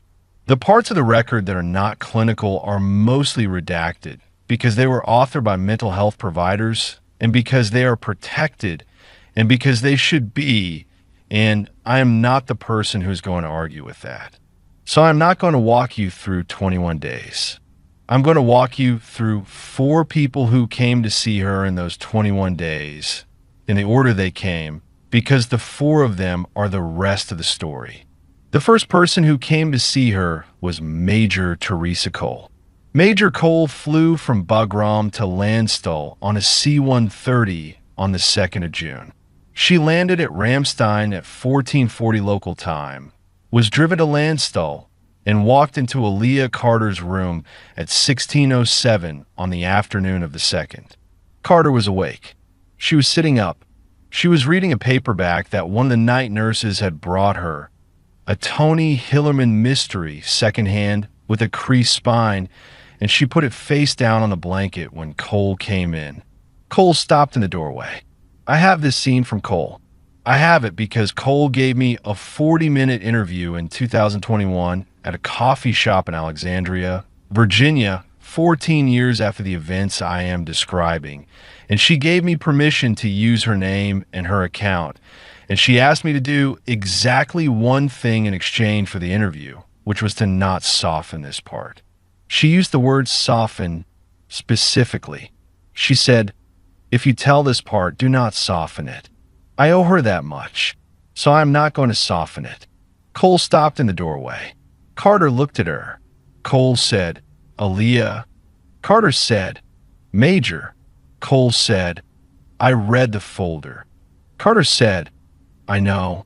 Cole said, "I had him in custody by 11:06 on the 17th. Carter said, "I know that too." Cole said, "Aaliyah, I want to tell you that I am sorry. I want to tell you a number of things, but I want to ask you first whether you want me to say them or whether you would rather I sat down and did not say them." Carter looked at her for about 6 seconds. She said, "Sit down. Do not say them." Cole sat down. She sat in the chair next to the bed, and she did not say anything for the next 2 hours and 11 minutes. She had brought a folder with her, a working file, updates on the case, the witness list as it stood, the trial counsel's preliminary outline, and she put the folder on the floor next to her chair, and she did not open it. She sat. Carter picked up the Tony Hillerman novel and read. At one point, a nurse came in to take vitals, and Cole stood up to give her room. The nurse looked at Cole and looked at Carter, and Carter said, "It is okay. She's staying." The nurse nodded, took the vitals, left. Cole sat back down. At 18:18, Carter put the book down. She said, "Teresa." Cole said, "Yes." Carter said, "Is the file enough?"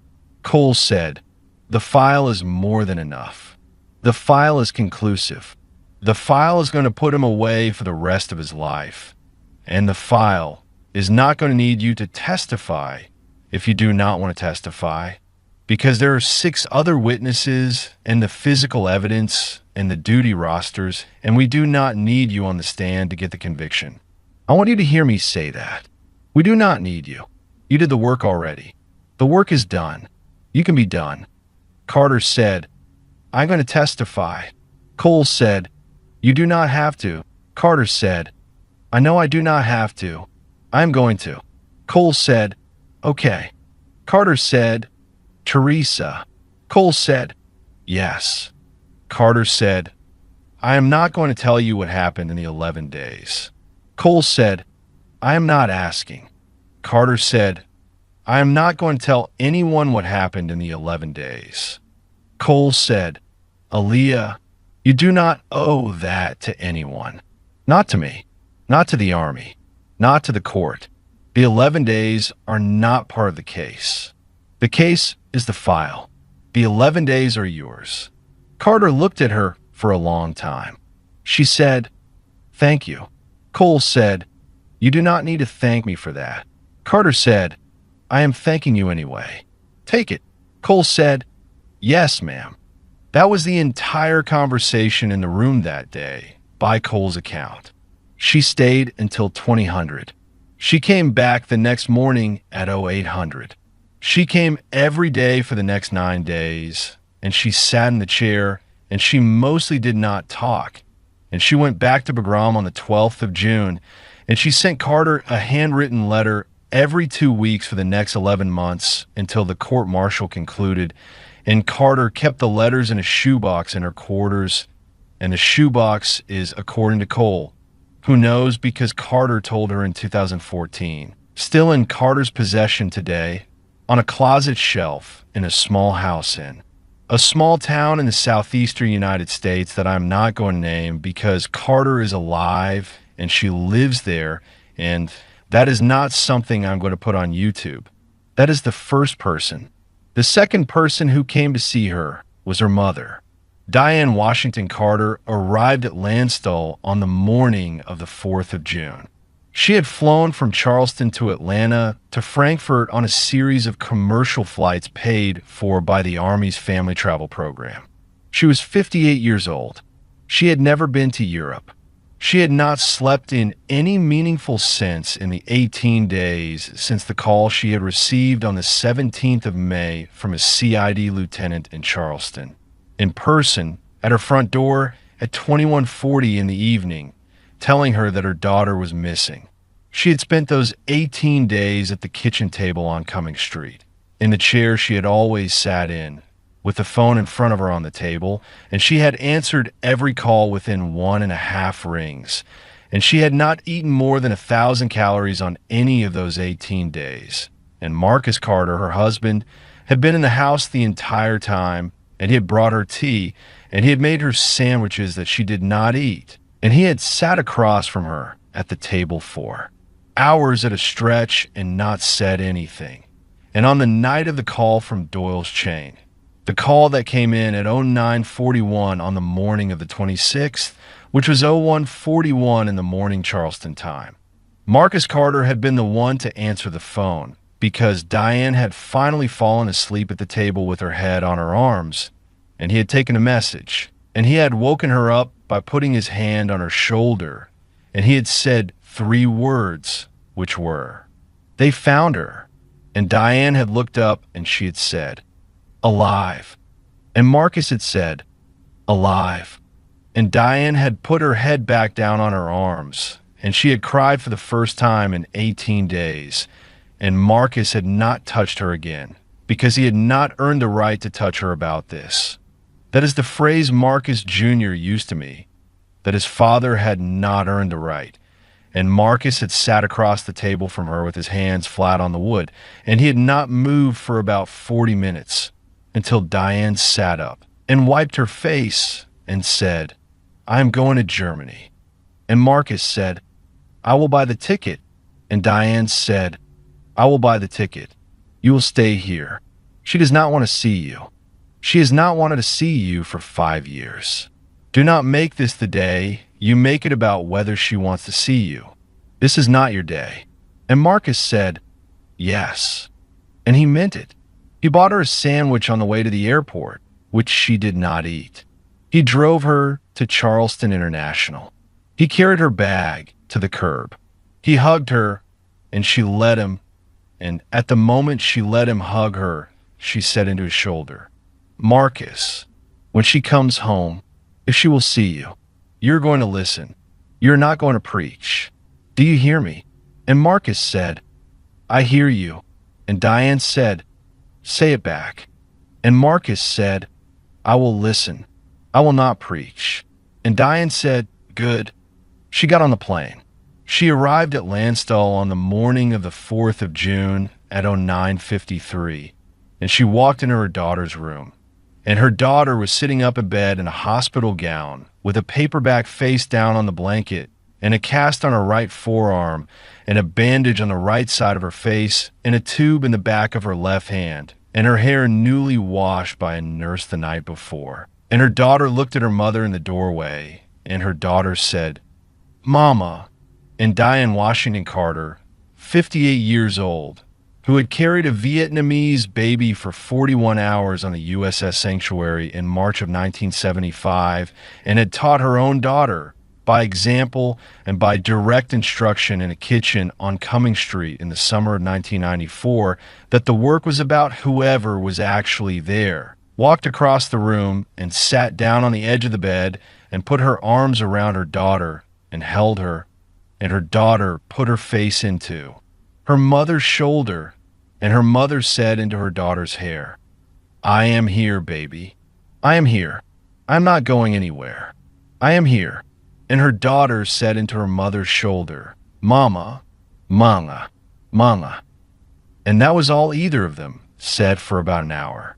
I have this scene from Cole, who was outside the room and who did not enter, and from a nurse named Schneider, German national, who was on duty that morning and who saw it through the door, and who later told the head of nursing at Landstuhl that in 26 years of working at that hospital, it was one of the 3 things she had seen that she was never going to forget, and who told me, when I tracked her down in 2023, that I could use it in this video on the condition that I did not embellish it, and I have not embellished it, and that is what she said, and that is what she saw. Diane stayed at Landstuhl for the remaining 17 days of her daughter's admission. She slept on a fold-out cot in the room. She left only to shower and to eat. She read to her daughter from a stack of books she had brought from Charleston in her check bag.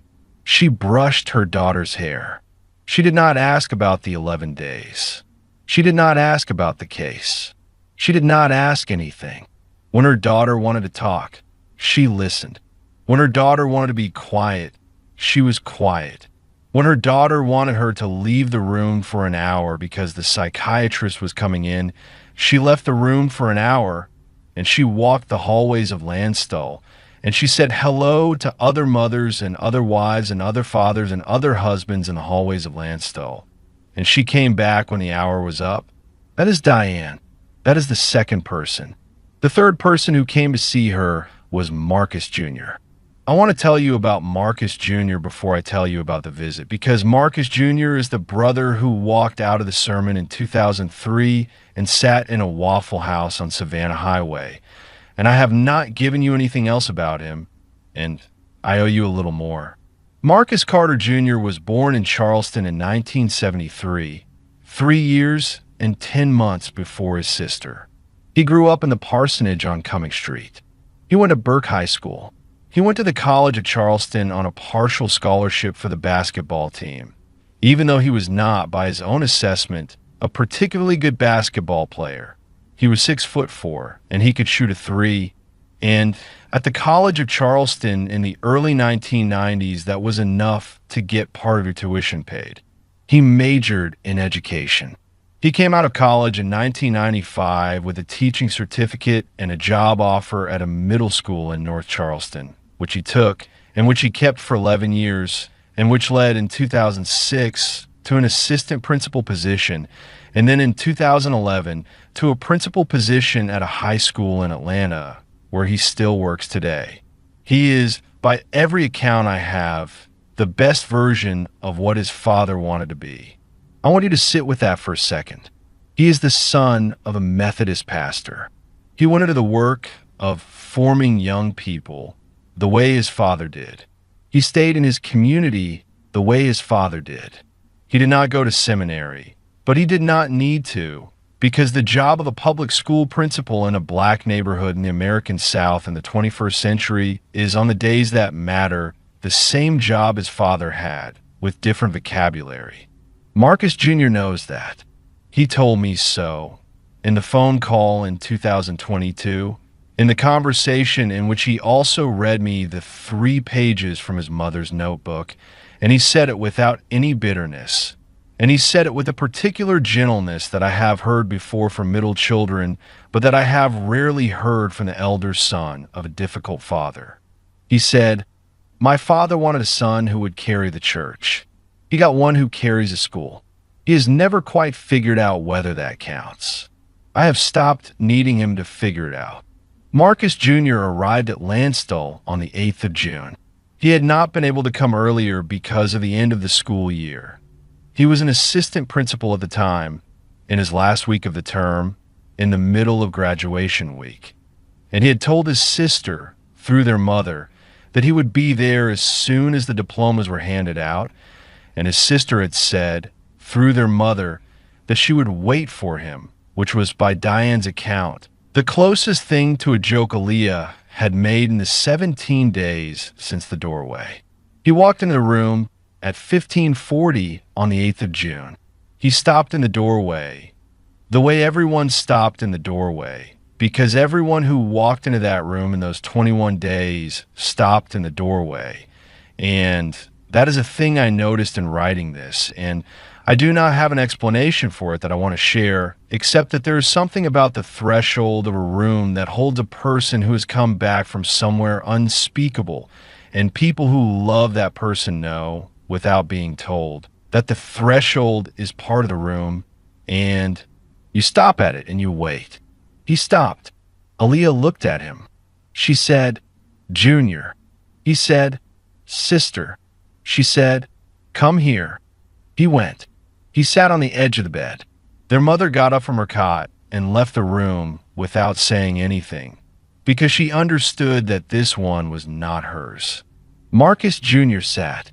Aaliyah looked at him. He looked at her. He did not stop looking at her. He looked at the cast on her arm and the bandage on her face and her hair and her eyes, and he looked at her for about 30 seconds without saying anything, and then he said, "I walked out his sermon, the one he gave about you. Did Mama ever tell you?" She said no. He said, "I walked out. I drove to a Waffle House. I sat there for 2 hours. A waitress brought me coffee. I did not order anything. I want you to know I walked out." She said, "Why?" He said, "Because he was wrong about you, and he was using a pulpit to be wrong about you, and I could not sit in that pew while he did it." She did not say anything for about 10 seconds. She said, "Junior, why are you telling me this now?" He said, "Because I never told you, and I should have. And I have been thinking for the last 22 days since the call about all of the things I never told you that I should have told you. And I made a list on the plane, and that one is at the top of the list. So I'm telling you now. The rest of the list, I'm going to tell you over the next 40 years. But that one I needed to tell you today." She said, "Okay." He said, "Okay." He took her left hand, the one without the cast, the one without the 4, and he held it. He did not say anything else for a while. She did not say anything either.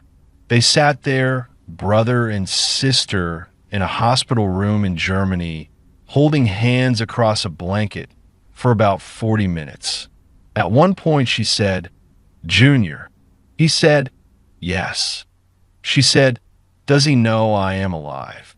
He said, "Yes. Mama called him from the airport." She said, "What did he say?"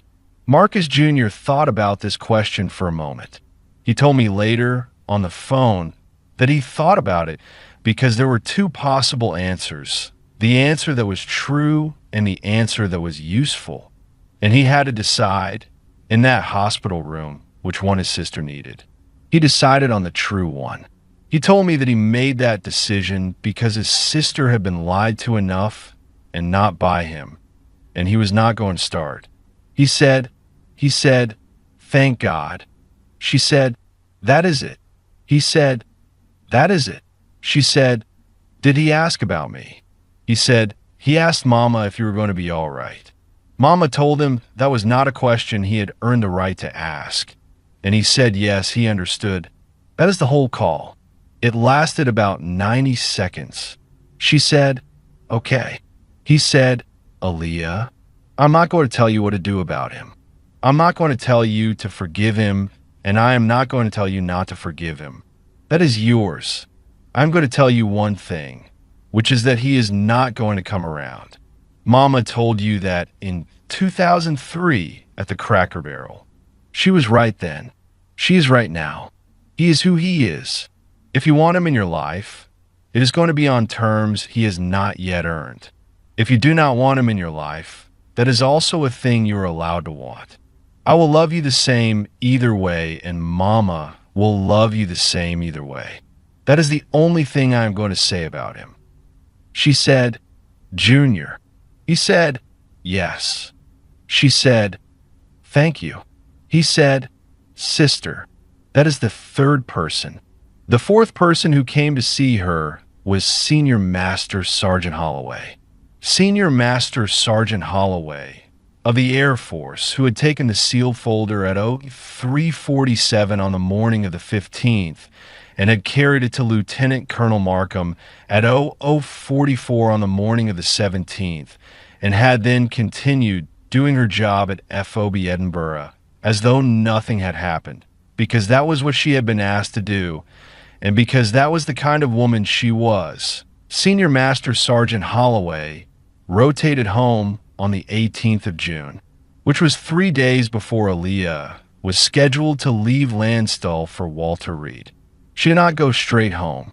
She flew into Ramstein instead of into Baltimore, and she took a taxi to Landstuhl on the afternoon of the 18th, and she walked into the hospital in civilian clothes, jeans, a gray cardigan, the first time in 14 months she had been out of uniform. And she asked at the front desk for the room number, and they told her, and she walked up to the third floor, and she knocked on the door at 1521. Diane answered the door. Diane had never met her. Diane looked at her. Holloway said, "Ma'am, I am Senior Master Sergeant Holloway. I served with your daughter at Edinburgh. She told me to deliver something for her on the night before she left. I delivered it. I am here to tell her so. If she does not want to see me, I understand. I'm only going to take 5 minutes." Diane looked at her for about 3 seconds. Diane said, "You are the one with the folder." Holloway said, "Yes, ma'am." Diane said, "Come in." Holloway came in. Aaliyah was sitting up in the bed. She looked at Holloway. Holloway said, "Aaliyah, I gave it to Markham at 0044 on the 17th. He put it in his safe. He handed it to Cole at 070 for the next morning. Markham gave me his word. He kept his word. I'm telling you it got there. I'm telling you the chain held." Aaliyah said, "I know." Holloway said, "I know you know. I'm telling you anyway, because I told you I would come back, and I am here. That was the deal. I am closing the deal." Aaliyah said, "Come here." Holloway crossed the room. She did not sit on the bed. She did not sit in the chair. She stood at the side of the bed, and she put her hand on the blanket, palm down, not on Aaliyah, on the blanket 4 inches from Aaliyah's left hand. Aaliyah moved her left hand 4 inches and put it on top of Holloway's. They stayed like that for about a minute. Holloway said, "You said come back." I said that is the plan. I came back. Aaliyah said, "You came back." I came back. We were both back. Holloway said, "Yes, ma'am." Aaliyah said, "Thank you." Holloway said, "Sergeant, do not thank me for carrying a folder across FOB. I will accept thanks for many things in this life. I will not accept thanks for that." Aaliyah said, "Then for what?" Holloway thought about it for a moment. She said, "Thank me for telling Markham not to open it." Aaliyah said, "Senior, thank you for telling Markham not to open it." Holloway said, "You are welcome." She stayed for 40 minutes. She talked about her flight home. She talked about her grandkids who lived in Tucson, who she was going to see in 2 days, who she had not seen in 14 months. She did not talk about Edinburgh, except to say that the new CID special agent who had replaced Aaliyah was a sergeant first class out of Fort Bragg who was competent in the way people are competent when they have not yet had a hard case. Aaliyah laughed at that. A real laugh, the first one Diane had heard out of her in 23 days, and Diane, who was sitting in the corner of the room pretending to read a magazine, looked up sharply at the sound of it, and looked at Holloway, and Holloway caught the look, and Holloway nodded at Diane, one professional to another, mother to operator, and Diane nodded back. Holloway left at 1601.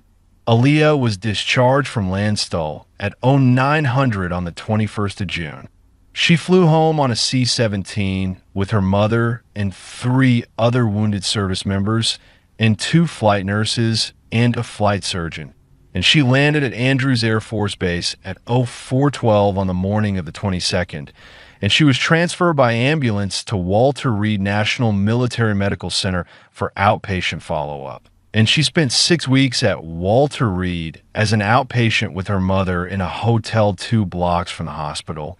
And on the 7th of August, 2008, 85 days after the ambush in the Wadi, she was released to convalescent leave, and she went home to Charleston with her mother, and she slept in her childhood bedroom in the parsonage on Cumming Street for the first night. And on the second morning, she moved into a small apartment her brother had rented for her on Wentworth Street, 4 blocks from the parsonage, because she did not want to be in the house with her father. And her father stayed in the house, and her mother spent half her time at the parsonage and half her time on Wentworth. And that was the arrangement for the rest of the summer. Now I have to take you to the courtroom. The Article 32 hearing was held at Bagram Airfield from the 14th to the 16th of August, 2008. The general court-martial was held at Fort Bragg, North Carolina, because by then the accused had been transferred stateside for the proceeding from the 21st of April to the 2nd of May, 2009. Aaliyah Carter testified on the 24th of April, 2009, day 4 of the proceedings. She was on the stand for 6 hours and 11 minutes. I want to tell you what she said. But before I tell you what she said, I want to tell you his name. It is time. The accused was Sergeant First Class Russell Wayne Decker. Russell Wayne Decker, 41 years old at the time of his arrest, 18 years in the Army, 3 combat deployments, 2 to Iraq, 1 to Afghanistan, the one in progress at the time of his arrest.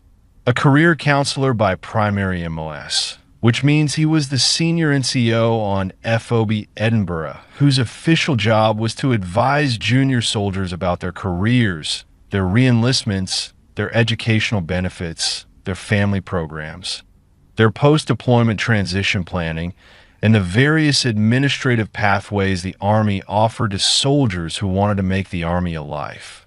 That was his official job.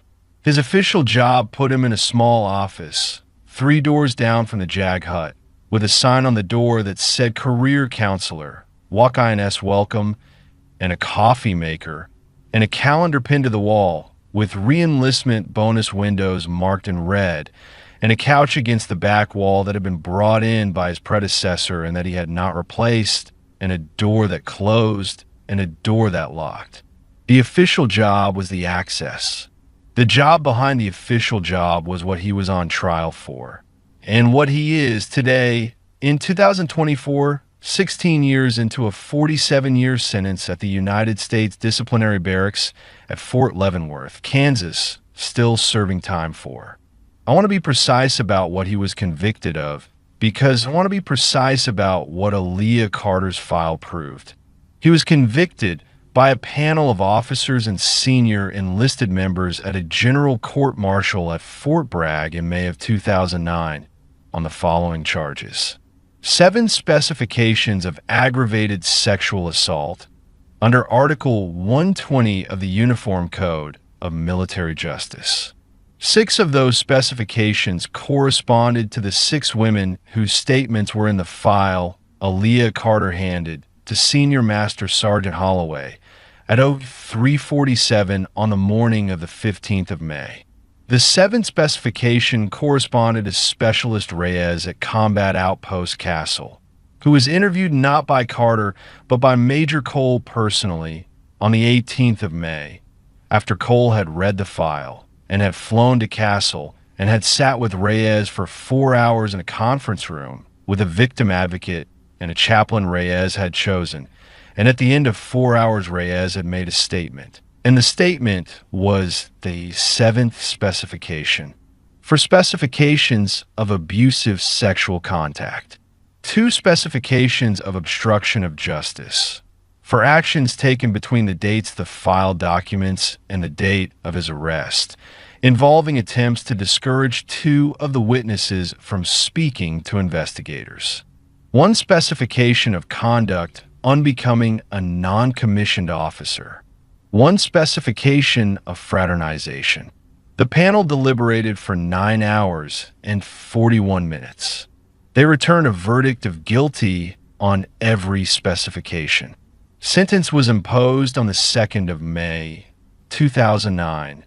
47 years confinement at the United States Disciplinary Barracks, reduction to the lowest enlisted grade, total forfeiture of pay and allowances, and a dishonorable discharge. He is eligible for parole consideration in 2036. He has been denied at every parole review hearing he has been entitled to, of which there have been 3. He will be denied at the next one, and at the one after that, and at the one after that, because the parole board reads the trial transcript every time, and the trial transcript contains the testimony of 7 women, and the 7th woman's testimony, Specialist Reyes, runs to 81 pages, and the parole board, by tradition, reads it in full, and after they read it, they vote, and they have voted the same way every time, and they're going to keep voting the same way. And that is in the assessment of the legal officer who briefed me on the parole file in 2023, not going to change in his lifetime. That is Russell Wayne Decker. That is what the file did. I want to be careful here because there are people who, hearing the rest of this story, are going to want to tell you something about what Decker said at sentencing, or what Decker looked like in the courtroom, or what Decker has said since, or what Decker is doing today at Leavenworth. I'm not going to do that. I told you earlier in this video that the 3 sentences he gave at sentencing do not deserve to be in it, and they do not, and I am keeping that promise. He was not the protagonist of his own crimes. He is not going to be the protagonist of this video. He is a name on a docket and a number in a federal facility, and what he's going to be remembered as by the people who actually have to do the remembering is the man whose name appears on a 47-year sentence next to 7 women's testimony. He is not the story. The story is what Aaliyah Carter said on the stand on the 24th of April, 2009. The trial counsel was a major named David Huang, JAG Corps, 36 years old, 6 years on the job, by every account a careful and unshowy prosecutor of the kind the Army assigns to cases it intends to win cleanly. He had spent 4 months with the file. He had interviewed every witness twice. He had walked through Aaliyah's testimony with her 3 times in the 2 weeks before trial, in a conference room at Fort Bragg, with a victim advocate present and her mother present at her request. And at the end of the 3rd walkthrough, he had told her, and I have this from him, on a phone call in 2022, he had told her, Special Agent Carter, I'm going to ask you on the stand the questions I have walked through with you. I'm not going to ask you anything I have not walked through with you. If defense asks you something you do not want to answer, you do not have to answer it. You can ask the judge for a break at any time. You can ask for water at any time. You're in charge of how this goes. I am the one asking the questions, but you are the one giving the answers, and the pace is yours. She had said, Major, thank you. I'm going to answer everything I'm asked, including from the defense. Tell me now if there is anything in your direct that I should not answer. He had said, There is nothing in my direct that you should not answer. I have built it around what you have already given me. There are no surprises. She had said, Then we are fine. She testified for 6 hours and 11 minutes. The direct examination by Major Huang took 2 hours and 40 minutes. He walked her through the case in chronological order. The first conversation with the KBR specialist in the Chow Hall at 2100 hours. The interview in the JAG conference room 2 days later. The subsequent interviews with the 5 other witnesses. The construction of the file. The duty roster cross-reference. The photographs of bruising. The chain of custody. He did not ask her about Combat Outpost Castle. He did not ask her about the morning of the 15th of May. He did not ask her about the ambush or the 11 days or the doorway or Doyle or Petrie or Bautista or Landstuhl. He did not ask her about anything that happened after she signed for the Humvee. He had told her in the third walkthrough that he was not going to ask her about any of it. She had said, "Why not?" He had said, "Because none of it is relevant to the charges." The case is what Decker did. The case is not what happened to you on a road 8 kilometers south of Edinburgh on a morning when Decker was sitting in a chow hall eating eggs 300 meters from your bee hut. The road and the chow hall are not connected. The defense is going to try to connect them. I'm going to object every time. The judge is going to sustain the objections. The 11 days are not coming into this courtroom on my direct. She had said, "Thank you." He had said, "You do not need to thank me for that either. You're the third person on this list, special agent. I'm keeping track. Major Cole, Senior Master Sergeant Holloway. Me. Do not thank me for doing my job." She had said, "Major, I am thanking you anyway. Take it." He had said, "Yes, ma'am." The direct examination ended at 12:41 in the afternoon. The judge, a colonel named Kathleen Bryant, 29 years on the bench, a former JAG defense counsel herself, who I have not interviewed because she retired in 2016 and has not given interviews about any of her cases, called a recess for lunch. Cross-examination began at 1400 hours. The defense counsel was a civilian attorney named Robert Galen, hired by Decker's family at significant personal expense. Galen was 61 years old at the time of the trial, a former Marine JAG who had retired to private practice in Fayetteville and who specialized in defending senior NCOs at courts-martial. He had a reputation in the Fayetteville Defense Bar for being aggressive on cross-examination of cooperating witnesses and methodical on cross-examination of investigating agents. Aaliyah Carter was both. He stood up at 1400 hours. He said, "Special Agent Carter, good afternoon." She said, "Counsel." He said, "Special Agent, I want to start by acknowledging on the record what you have been through. I'm not going to insult your intelligence by pretending otherwise. I'm going to ask you some questions about your investigation. I'm not going to ask you about your captivity. I want that on the record." She said, "Counsel, I appreciate the sentiment. I'm going to answer your questions about the investigation. I'm also going to answer your questions about anything else you choose to ask. If you change your mind in the next 3 hours about what you are willing to ask, I will not hold you to what you said in your opening statement to me. You're doing your job. Do it. I want you to sit with that answer for a second. I want you to understand what she just did. She just removed from her own protection the only floor the defense counsel had offered her in advance. She told him in front of the panel, in front of the judge, in front of the gallery, that she was not going to hide behind his courtesy. She was going to answer whatever he asked. If he wanted to take her into the 11 days, she would go. If he wanted to ask her about the doorway, she would answer. If he wanted to break her on the stand, she was inviting him to try, and she was telling him in advance that he could. She did this for one reason. She did it because she had decided somewhere in the 85 days between the doorway and the trial that the file was going to be uncontaminated. The file was going to do its work, and the file was going to do its work without any part of it being weakened by an objection sustained in her favor that a juror was going to remember as a moment where the prosecution's star witness needed to be protected. She was not going to be protected. She was going to be unprotected in the open, on the stand, and the file was going to stand on its own. I have this from Major Huang.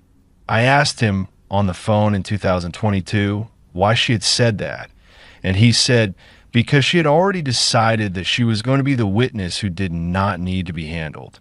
The panel was watching her. She wanted them to see that nothing she said in the next 3 hours was being shaped by what she would or would not answer. Every answer was going to be the same answer she would have given on day one of the investigation, in a bee hut on Edinburgh, with a notebook open on her lap. She wanted them to see a CID special agent, not a victim. The 11 days had not made her a victim in this courtroom. The case was the case. She was the investigator. That is what she wanted them to see, and that is what they saw. Galen cross-examined her for 3 hours and 18 minutes. He asked her about the chain of custody on the photographs of bruising. She answered. He asked her about the medical evaluation procedures at the FOB she had bypassed when she sent the witness to a different FOB for the photographs. She answered. He asked her whether she had personally observed any of the alleged conduct. She said no. CID special agents rarely observe the conduct they investigate. We reconstruct it from evidence. That is the job. He asked her whether she had a personal relationship with any of the witnesses prior to the investigation. She said no. He asked her whether she had a personal animus against his client. She said, I had never spoken to your client before the investigation. I had no personal animus against him. I have no personal animus against him now. I am here to testify about evidence. The evidence is the file. The file speaks for itself. I am here to authenticate it. He asked her about the photocopying of the file on the night of the 14th of May. He asked her about the violation of CID protocol.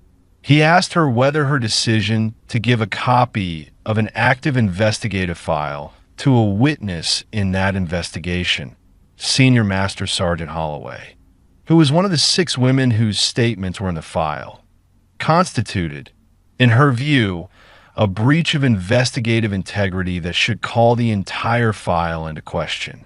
She said, Counsel, I gave the sealed folder to Senior Master Sergeant Holloway with 3 strips of evidence tape across the open edge, signed and dated by me, with instructions in writing that the folder was to be delivered unopened to my chain of command in the event I did not return from a scheduled movement. Senior Master Sergeant Holloway did not open the folder. She delivered it unopened to Lieutenant Colonel Markham, who did not open it. He delivered it unopened to Major Cole, who did open it on the morning of the 17th of May, in her capacity as my supervising officer, which is the chain of custody contemplated by CID protocol. The folder traveled by a slightly unconventional route. The folder was not contaminated. The seal was intact. Major Cole has so testified. I have so testified. The defense has had every opportunity to examine the folder, the tape, the signatures, and the chain. The chain is the chain. Galen said, Special Agent, yes or no? Did you violate CID protocol on the night of the 14th of May? She said, yes. The courtroom was quiet. Galen said, did you know at the time that you were violating protocol? She said, yes. Galen said, why did you do it? She said, because I had assessed, as the investigating agent, that there was a non-zero probability that I would not return from the movement scheduled for the next morning, and that if I did not return, the file might be lost. I assessed that the harm of an unconventional chain of custody was less than the harm of a complete loss of the file. I made that judgment. I made it deliberately. I made it in writing in my agent's notebook, which has been entered into evidence as Prosecution Exhibit 23. I would make the same judgment again. The file is not contaminated. The file is the case. Galen said, no further questions. He sat down. The judge looked at Major Huang. Major Huang said, no redirect, Your Honor. The judge said, Special Agent Carter, you are excused. Aaliyah Carter stood up from the witness stand. She walked across the courtroom. She did not look at Decker. She walked past the prosecution table. She walked past the gallery. Her mother was in the second row of the gallery, in a navy blue suit in the seat on the aisle, and as Aaliyah passed her, Diane reached out and touched her daughter's hand for about half a second. Not gripped it, just touched it, a brush of fingers, and Aaliyah did not stop, and Aaliyah did not look at her, but Aaliyah's hand turned over for that half second, and her fingers met her mother's. And then she kept walking, and she walked out the door at the back of the courtroom, and her mother stayed in the second row. That is the testimony. The panel convicted 8 days later. The sentence was imposed 8 days after that. Decker was transferred to Leavenworth on the 7th of May, 2009. He has been there ever since. I have to tell you a few more things. I have to tell you about Patricia Lott, the supervisor from Charleston County Juvenile Probation in 2003, the one I told you would come back into the story exactly one time near the end. I have to tell you about the porch. I have to tell you about what Aaliyah Carter is doing today. I have to tell you about Diane. Patricia Lott first. Patricia Lott was Aaliyah Carter's supervisor at Charleston County Juvenile Probation from 2001 to 2003. She had hired Aaliyah out of college. She had offered her the promotion to senior caseworker that Aaliyah turned down. She had read in the Charleston Post and Courier in the summer of 2008 the small item that appeared on page B4 of the Sunday paper, under the headline "Local Soldier Recovers at Walter Reed," that her former probation officer was alive and was at Walter Reed and had been missing in Afghanistan for 11 days in May. The article was 4 paragraphs long. It did not mention Decker. It did not mention the file. It did not mention the case. It mentioned the ambush, the recovery, the medical treatment, and the fact that Aaliyah was the daughter of a prominent Charleston pastor. That was the phrase the Post and Courier used, and Marcus Carter had granted the reporter a brief comment, which the reporter had printed in full and which read in its entirety, "We thank God for her safe return. We ask for privacy as our family heals." Patricia Lott read this on a Sunday morning in late July of 2008 at her kitchen table on James Island with a cup of coffee in her hand, and she said out loud to no one, because her husband had gone fishing and her 2 children were grown and out of the house, "That sorry son of a bitch." She did not, by that, mean Decker. She did not yet know about Decker. She meant Marcus Carter. Patricia Lott had met Marcus Carter exactly twice, both times at agency events in 2002 and 2003, and she had on both occasions taken his measure in the way a woman who has spent 24 years supervising juvenile probation officers takes the measure of men, which is quickly and without sentiment, and her assessment of Marcus Carter both times had been the same. A man who would talk about service from a pulpit and would not be able to recognize it when his own daughter was doing it across the kitchen table from him. She had not said this to Aaliyah at the time. She did not say things like that to her officers about their fathers. It was not her place. It became her place, in her view, on the Sunday morning in late July when she read the 4 paragraphs in the Post and Courier and the comment about privacy. She finished her coffee. She got her car. She drove from James Island to Cumming Street. She parked in front of the parsonage. She walked up the steps onto the porch, and she ducked under the magnolia branch on the right corner. She was 5'4". She did not need to duck, but she ducked anyway because she had noticed the branch on her first visit in 2002, and she had filed it then as a thing that told her something about the man who lived there, and she knocked on the door at 10:02 on a Sunday morning, which was by deliberate choice. The time Marcus Carter would be in the parsonage because he had finished the early service and had not yet left for the 11 o'clock. He opened the door. He looked at her. He said, "Ms. Lott, good morning. Can I help you?" She said, "Reverend, I am not here to come in. I am not going to take more than 2 minutes of your time.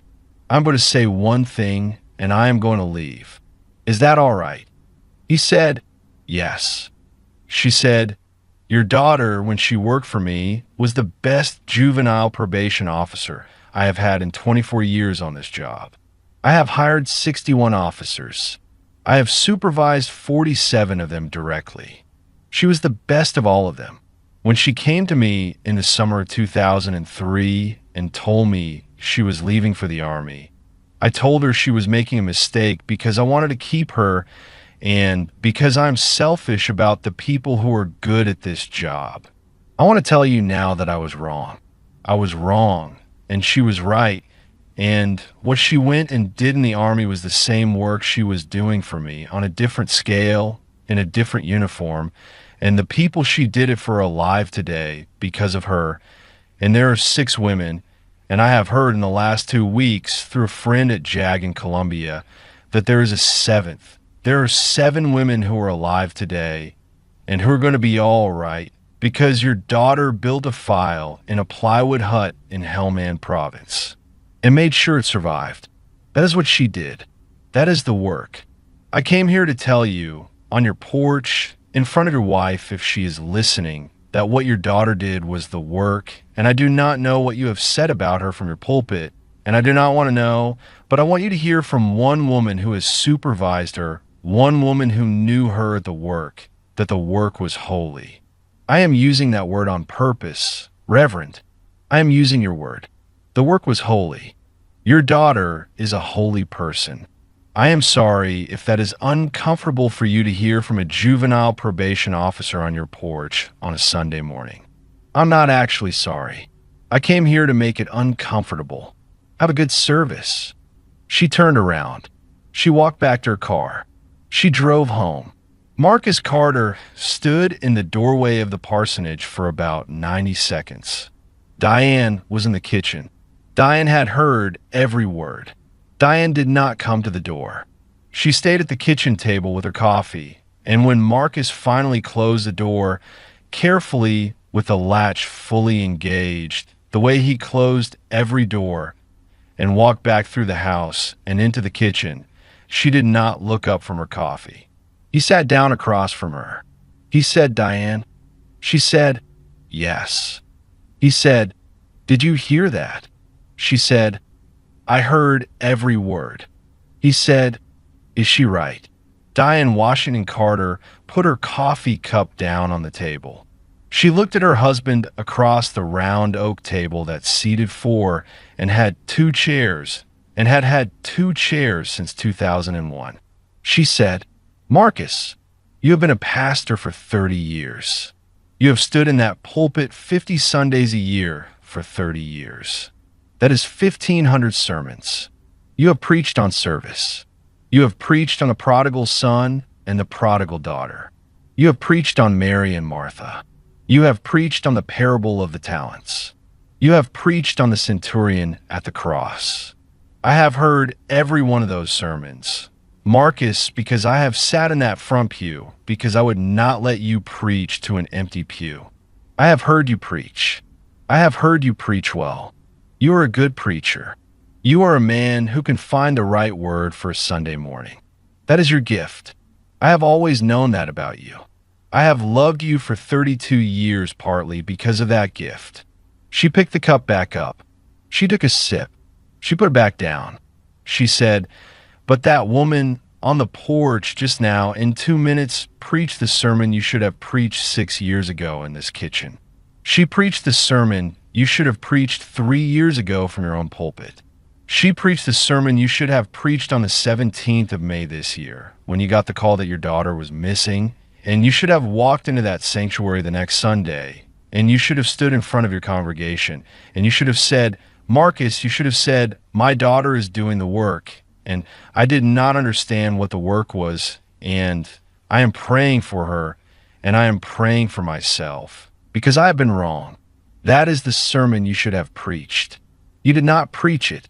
A juvenile probation officer named Patricia Lott just preached it on our porch, and she did it in 2 minutes, and she did it without notes, and she did it for free, and now you're sitting at my kitchen table at 10:05 on a Sunday morning asking me whether she was right." She picked the cup back up.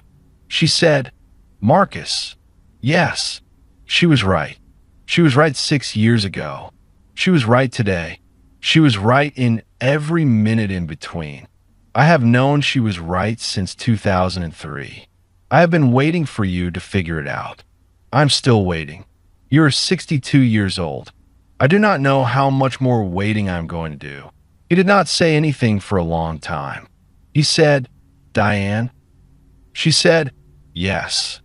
He said, what do I do? She said, Marcus, I am not going to tell you what to do. I have told you what to do for 32 years, and it has not worked. I'm going to tell you what I'm going to do. I'm going to drink the rest of this coffee. I'm going to go to the 11 o'clock service. I'm going to sit in the front pew because that is where I sit. And after the service, I'm going to drive to Wentworth Street. And I'm going to have lunch with our daughter, who is staying in an apartment 4 blocks from this house, and who has not set foot in this house in 6 years, and who is not going to set foot in this house until you have done something I cannot tell you what is, but you will know what it is when you have figured out what it is. That is the work.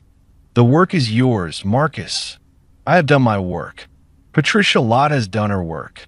Aaliyah has done her work in Helmand Province, in a courtroom at Fort Bragg, in a doorway in a village where they found her after 11 days. Everybody in this story has done their work except you. The work is waiting for you. The work has been waiting for you for 6 years. I'm going to drink my coffee. You're going to do whatever you're going to do. She drank her coffee. She went to the 11 o'clock service. She sat in the front pew. Marcus preached, by his own account to me. And yes, I interviewed Marcus Carter in 2023 in the parsonage on Cumming Street for 48 minutes, and I will tell you in a moment what came of that interview. By his own account, he did not preach the sermon he had prepared on Friday night. He stood in the pulpit and he opened his Bible and he looked at the congregation and he said, in a voice that the assistant pastor later described to him as not a voice I had heard out of you before, he said, brothers and sisters, I prepared a sermon this week on the parable of the talents. I'm not going to preach it today. I'm going to ask you to forgive me. I'm going to ask you to pray for me. I'm going to sit down. I do not have the standing to preach this morning. The 11 o'clock will close with hymns and the benediction from Pastor Williams. Thank you for your patience. He sat down in the pulpit chair behind the lectern. He did not get up again for the rest of the service. Diane watched him from the front pew. She did not move. She did not look around the sanctuary. She sang the closing hymns. She accepted the benediction. She filed out with the rest of the congregation, and she shook hands at the back of the sanctuary the way she had shaken hands at the back of the sanctuary for 30 years. And she got in her car, and she drove to Wentworth Street, and she had lunch with her daughter. Aaliyah said when her mother walked in, Mama, you look like somebody just preached at you for once instead of you being preached at. Diane said, Baby, I have a story to tell you over lunch. She told her the story. She told Aaliyah about Patricia Lott on the porch. She told her about the question at the kitchen table. She told her about Marcus in the pulpit. She told her, word for word, what Patricia Lott had said, because Diane had a near-perfect memory for spoken language. It was a thing Aaliyah had inherited from her, and she gave it to Aaliyah verbatim, sitting at the small kitchen table in the apartment on Wentworth Street, over a lunch of grocery store rotisserie chicken and rice and collard greens that Diane had made the night before and brought over in a Tupperware container. Aaliyah listened. She did not interrupt. When her mother was finished, she said, Mama, why did you come tell me this? Diane said, because it happened. You should know. Aaliyah said, Mama, you came over here to tell me about a woman from my old job who preached at Daddy on the porch. You did not come over here to tell me about lunch. You came over here to tell me something else. What is it? Diane looked at her daughter across the table for about 10 seconds. She said, Baby, I am old. I am tired. I have been doing this for 32 years. I do not know how much longer I'm going to do it. I came over here because I want you to know I want you to know in case something happens to me, baby, in case my heart gives out the way Mama Eunice's gave out at 61, in case I do not get to say it to you another day. I came over here because I want you to know that you do not owe him anything. You do not owe him a phone call. You do not owe him a visit. You do not owe him a Christmas card. You do not owe him forgiveness. You do not owe him a reckoning. You do not owe him an explanation of why you do not owe him any of those things. You owe him nothing. I have told you this before, but I'm telling you again because today was the day I realized that I have been waiting for him to figure out how to deserve you.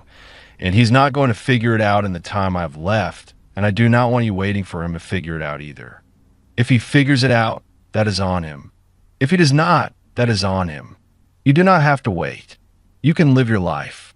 You can build whatever you're going to build. He is not the door you have to walk through to do it. I'm the door, baby. I have always been the door. Walk through me. Walk through Junior. Walk through Patricia Lott on the porch. Walk through Teresa Cole and that Air Force senior and that Marine gunny and that Navy corpsman. There are plenty of doors, baby. You do not need his. Aaliyah said, Mama. Diane said, yes. Aaliyah said, are you all right? Diane said, I am all right. I am 61 years old today. Aaliyah said, today? Diane said, today. Aaliyah said, Mama, it is the 3rd of August. Diane said, yes, baby. My birthday. I did not say anything because we have not been doing birthdays. I'm not saying it now to make you feel bad. I am saying it because you asked if I was all right. And the answer is I am 61 years old today, and Mama Eunice was 61 when she died, and I've been thinking about that all week, and that is why Patricia Lott on the porch this morning hit me the way it hit me. And that is why I came over here to tell you what I just told you. I'm all right, baby. I am better than all right. I am 61, and I am sitting in your kitchen on Wentworth Street eating chicken with you, which I did not know I would get to do 178 days ago when I was sitting at my kitchen table waiting for a phone call. I am all right. I want you to be all right, too. I want you to be all right without waiting for him. Aaliyah stood up from the table. She walked around to her mother's side of the table. She put her arms around her mother from behind, and she put her face against her mother's hair, and she said, Happy birthday, Mama. And Diane Washington Carter, who had carried a Vietnamese baby for 41 hours on the USS Sanctuary in 1975, and who had sat at a kitchen table on Cumming Street for 18 days in May of 2008 waiting for a phone call, and who had flown to Germany at 58 to sit on a cot in a hospital room for 17 days, and who had just preached without notes in her own kitchen a sermon that her husband had not been able to preach in his own pulpit, Diane. Washington Carter sat at her daughter's kitchen table on Wentworth Street on the afternoon of her 61st birthday, and she cried for about 40 seconds with her daughter's arms around her, and then she stopped and she patted her daughter's hand, and she said, Sit down and eat, baby. The chicken is going to get cold. And Aaliyah sat down, and they ate. I want to tell you what Marcus Carter did. I'm going to tell you because Diane gave me permission to tell you. I'm going to tell you because Aaliyah gave me permission to tell you. I'm going to tell you because Marcus himself, when I sat across from him in the parsonage on Cumming Street in September of 2023, told me, and these were his exact words, which I wrote down in my notebook in a moment, and which I am reading to you now. He said, Mr. Hatch, if you're going to tell the story of my daughter, you tell all of it. You do not protect me. I have been protected enough. I have been protected by a pulpit and a collar and a title for 35 years. I'm too old to be protected anymore. You tell what I did and you tell what I did not do, and you let people make up their minds. That is the deal. If you take the deal, we can talk. If you do not, I am asking you to leave. I took the deal, so I'm going to tell you. Marcus Carter did not do anything for 4 months. from the 3rd of August, 2008. The Sunday Patricia Lott came to the porch. To the 7th of December, 2008, he did not call his daughter. He did not write to his daughter. He did not go to her apartment. He did not speak about her from the pulpit. He preached 15 sermons in that period, and none of them were about her, directly or indirectly. He did the work of his church. He visited the sick. He buried 2 members of his congregation. He counseled 3 couples. He continued on Sundays to find Diane in the front pew, and Diane continued on Sundays to be in the front pew, and they continued to drive home together after the 11 o'clock service in the same car. And they continued to live in the same house, and they continued to eat their meals at the round oak table that had 2 chairs and had had 2 chairs since 2001. He did, by his own account, one thing in those 4 months that he had not done before. He started keeping a notebook. It was a black composition notebook, the kind with the speckled cover, the kind you can buy for $2 at any drugstore in America, and he kept it in the bottom drawer of his desk in his study at the parsonage, and he wrote in it for 10 or 15 minutes at the end of every day, and what he wrote in it, by his own account to me, was the things I could not say in the pulpit. He wrote in it every day for 4 months. On the 7th of December, 2008, a Sunday, after the 11 o'clock service, he asked Diane on the drive home if she would mind if he went out for a few hours that afternoon. Diane said no, she would not mind. He did not say where he was going. She did not ask. He drove to Wentworth Street. He parked his car a block from his daughter's apartment. He sat in the driver's seat for about 20 minutes. He did not get out. He started the car. He drove back to the parsonage. He went into his study. He wrote in the notebook for 2.5 hours. He did this every Sunday afternoon for the next 11 weeks. He drove to Wentworth Street. He parked a block away. He sat in the car. He drove back. He wrote in the notebook. Aaliyah saw his car the 3rd time he did it. She was at the window of her apartment drinking coffee, and she saw the dark blue Buick Park Avenue parked half a block down on the opposite side of the street, and she recognized it, and she watched it for 45 minutes, and she watched it drive away, and she did not say anything to her mother about it, and her mother did not say anything to her about it because Diane did not know. Marcus had not told Diane what he was doing on Sunday afternoons, and Diane had not asked because she had decided for months earlier in the kitchen that the work was his. Aaliyah watched the car every Sunday for the rest of the winter. She did not go outside. She did not knock on his window. She did not call him. She watched.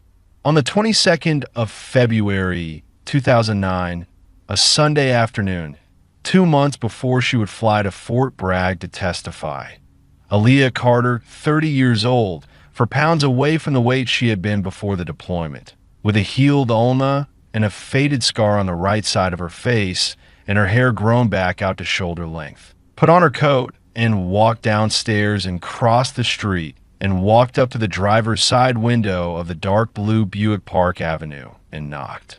On it, Marcus rolled the window down. He did not say anything. She did not say anything. They looked at each other for about 30 seconds. She said, "Daddy, you have been parking on this street for 11 Sundays in a row. What are you doing?" He said, "Aaliyah, I do not entirely know." She said, "That is the most honest thing you have said to me in 6 years." He said, "I know." She said, "Are you going to keep parking out here?"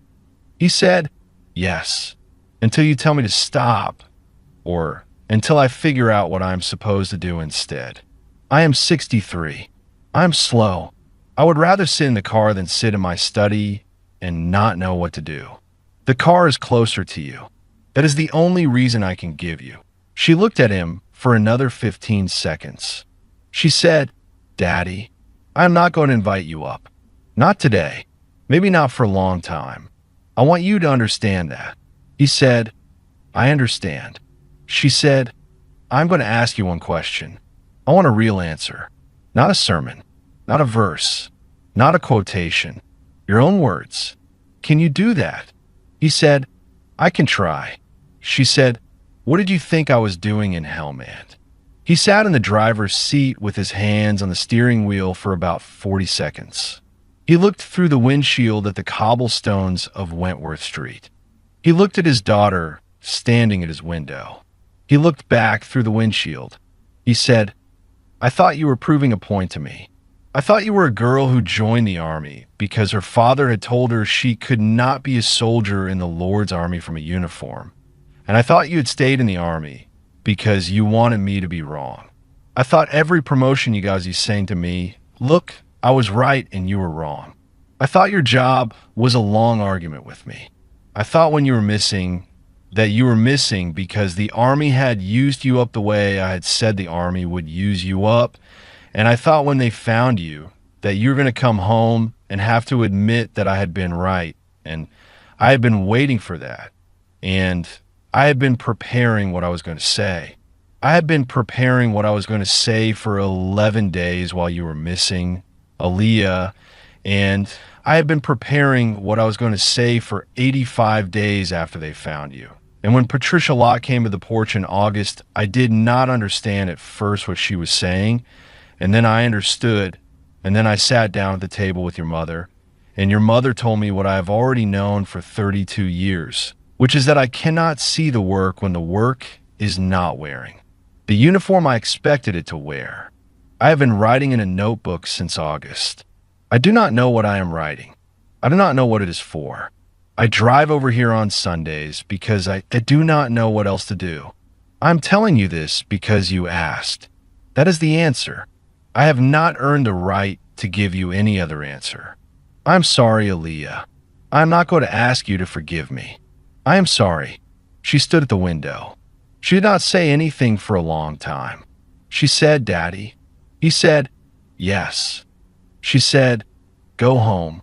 Tell Mama where you have been on Sunday afternoons. She does not know. You owe her that. He said, yes. She said, do not come back next Sunday. He said, no. She said, I will call you when I am ready. It may be a long time. It may not be at all. I do not know yet. I am telling you that because you gave me a real answer and you deserve a real answer back. I do not know yet, Daddy. He said, Aaliyah, that is more than I have any right to. She said, I know. She stepped back from the window. He rolled it up. He drove home. He told Diane that night at the kitchen table where he had been on Sunday afternoons for 11 weeks and what he had been writing in the notebook and what Aaliyah had said at the window. Diane listened. Diane did not say anything. When he was finished, Diane reached across the table and put her hand on top of his hand for about 3 seconds, and then she took her hand back, and she said, Marcus, that is the first thing you have done in 6 years that I cannot improve on. Go to bed. He went to bed. That is what Marcus Carter did. I want to tell you what happened next, because the story has one more turn, and I am not going to leave it out. Aaliyah did not call him for 14 months. She testified at Fort Bragg in April. The sentence was imposed in May. She was promoted to Sergeant First Class, her own, in July of 2009, on her 31st birthday, in a small ceremony at Walter Reed, where she was still doing outpatient follow-up with her mother and brother present, and not her father. She was reassigned, at her request, to a CID training position at Fort Leonard Wood, Missouri, where she taught new special agents how to build a file, how to interview a reluctant witness, how to maintain chain of custody under expeditionary conditions, and how to assess, in their own work, when an unconventional decision was the right decision and when it was not. She taught there for 3 years. By every account I have from people who took her course in those 3 years, and I have spoken with 11 of them, she was the best instructor any of them ever had. And her course is today still taught in modified form at the CID Training Center, and it is still called by the people who teach it the Carter Block. She made the call to her father on the 8th of May. 2010. The 8th of May was the second anniversary of the day she had signed for the Humvee, and the 17th of May was approaching, and she had decided in the third week of April that she was going to call him before the 17th, not because the date had any meaning to him, but because the date had meaning to her, and she had decided that if she was going to do it, she was going to do it on a day she chose for her own reasons, not on a day chosen by an anniversary or a holiday or a milestone in his calendar. She called him from her quarters at Fort Leonard Wood at 1940 Central Time on a Saturday evening. He picked up on the second ring. She said, "Daddy." He said, "Aaliyah." She said, "I am ready to talk. Not in person. Not yet. On the phone. For an hour. I have set a timer. When the timer goes off, I'm going to hang up. We can do this again in a month if it goes well. If it is not, we will not. Are those terms acceptable?" He said, "Yes." She said, "Start the timer." She started the timer. They talked for 58 minutes and 41 seconds. She did not tell him about the 11 days. She did not tell him about Decker. She did not tell him about the file. She told him about Fort Leonard Wood. She told him about the course she was teaching. She told him about a student of hers, a specialist from Detroit who had taken her course in March and who had asked, on the last day, a question about whether it was ever appropriate to give a copy of an active investigative file to a witness. And Aaliyah told her father that she had answered the question by telling the class a story about a senior master sergeant in Helmand Province whose name she did not give them, and a folder with 3 strips of evidence tape and a chain of custody that had held, even though it had traveled an unconventional route, and that the specialist from Detroit had nodded and had written it down in her notebook, and Aaliyah had thought, watching the specialist write it down, that the file was still doing its work 2 years later in a classroom in Missouri, in the notebook of a specialist who would carry into her own career and into her own files and into her own decisions, and that this was, in Aaliyah's view, what the work actually was, not the moment of the act, but the moment 2 years later when a different person in a different place picked up the pen. Marcus listened. He did not interrupt. When she was finished, he said, "Aaliyah, that is a sermon." She said, "Daddy, that is the work." He said, "Yes, it is. I see that now." She said, "I know you do." The timer went off. She said, "That is the hour." He said, "Yes." She said, "I will call you in a month." He said, "I will be here." She hung up. She called him a month later.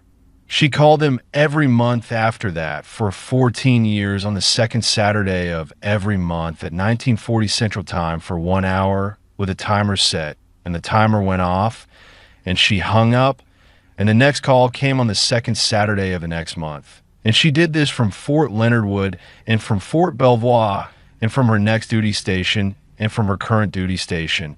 And she is still doing it today in 2024, with the difference that in 2016, 8 years into the calls, she went home to Cumming Street for the first time on a Saturday in October for 2 hours with her mother present, and she sat in the kitchen at the round oak table that had been a 4-chair table and was now, by then, a 3-chair table.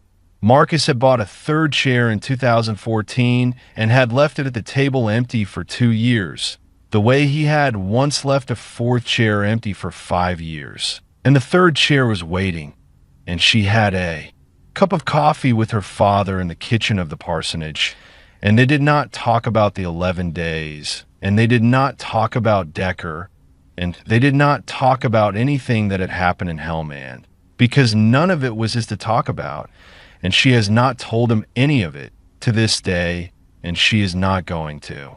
She told him that afternoon in October of 2016 about Fort Belvoir.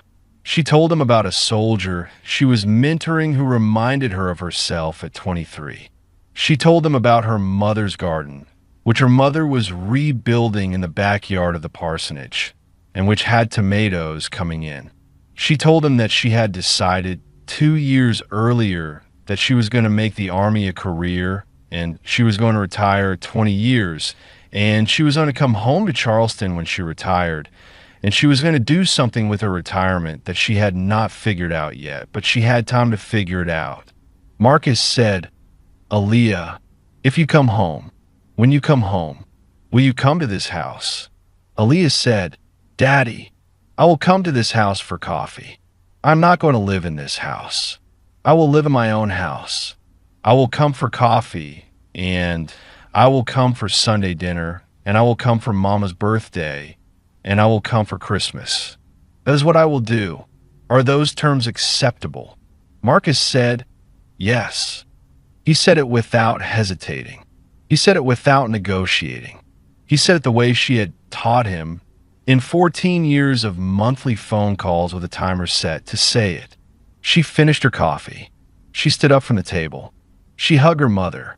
She hugged her father for the first time, by both of their accounts, since 2003. The hug lasted about 4 seconds. Neither of them cried. Marcus, by his own account to me, had done his crying in the notebook in his study every night for 8 years by then, and he did not have any crying left for the kitchen. Aaliyah, by her own account to me, had done her crying in places I am not going to tell you about, and she did not have any crying left for the kitchen either. They hugged. They let go. She walked out of the parsonage. She drove back to her hotel. She flew back to Fort Belvoir the next morning. She has been back to the parsonage 41 times since then, by Diane's count.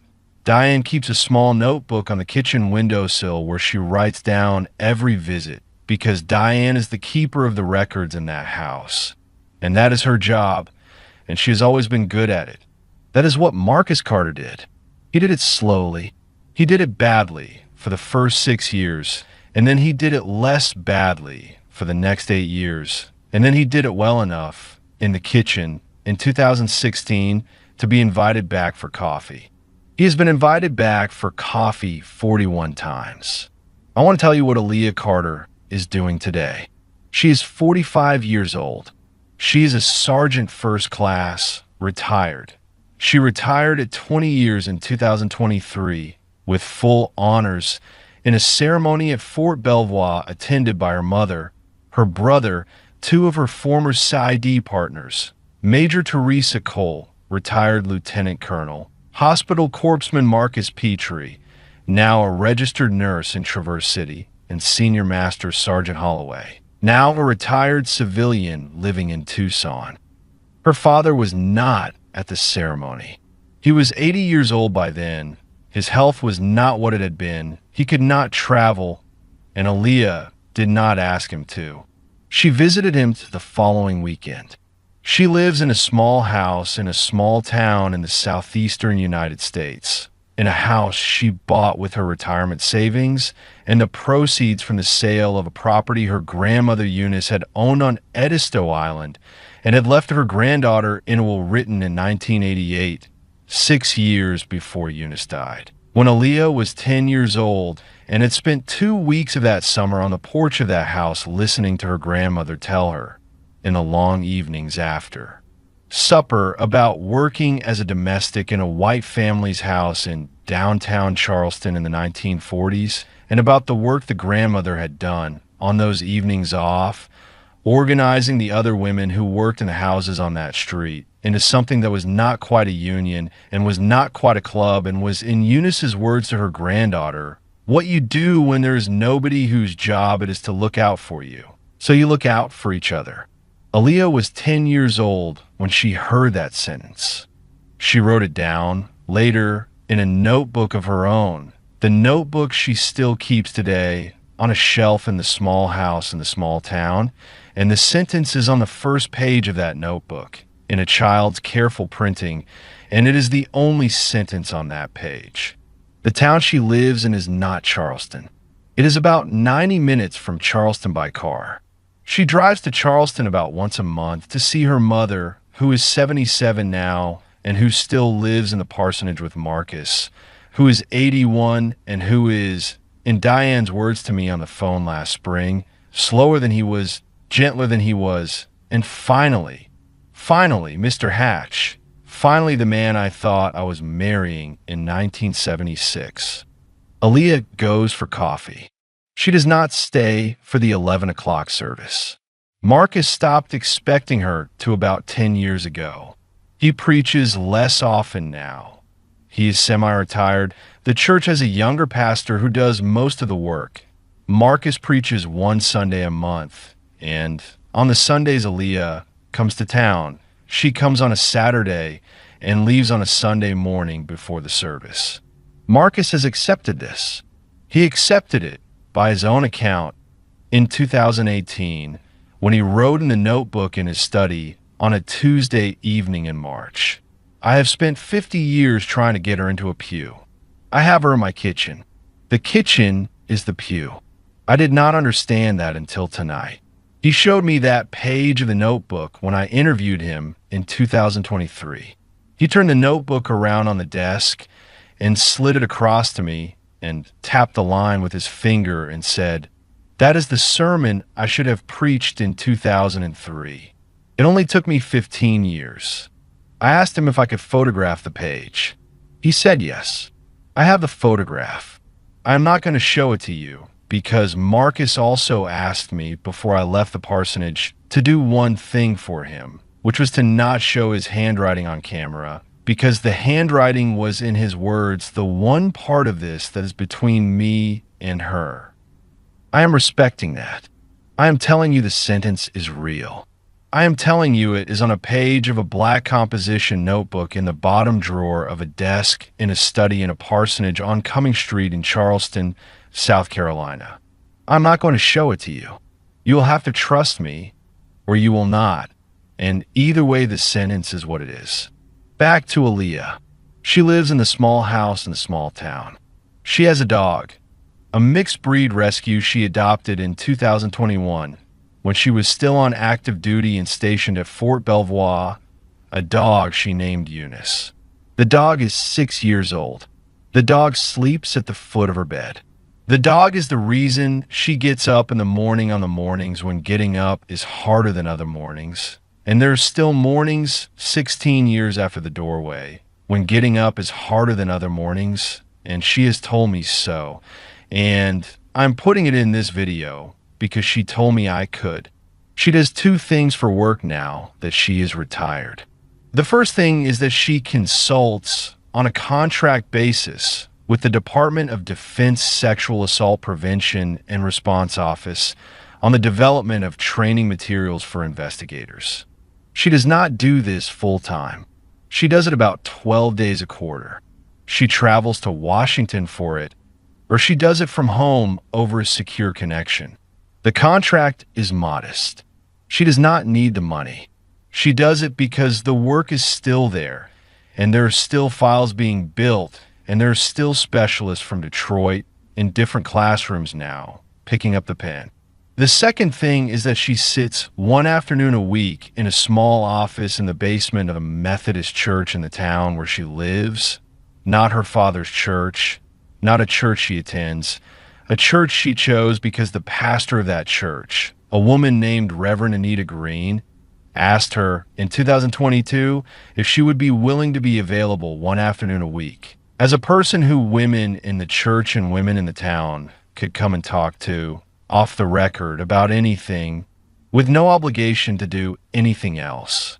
No obligation to report anything to anyone. No obligation to give advice. No obligation to do anything except sit in a room with the door closed and listen. Aaliyah said yes.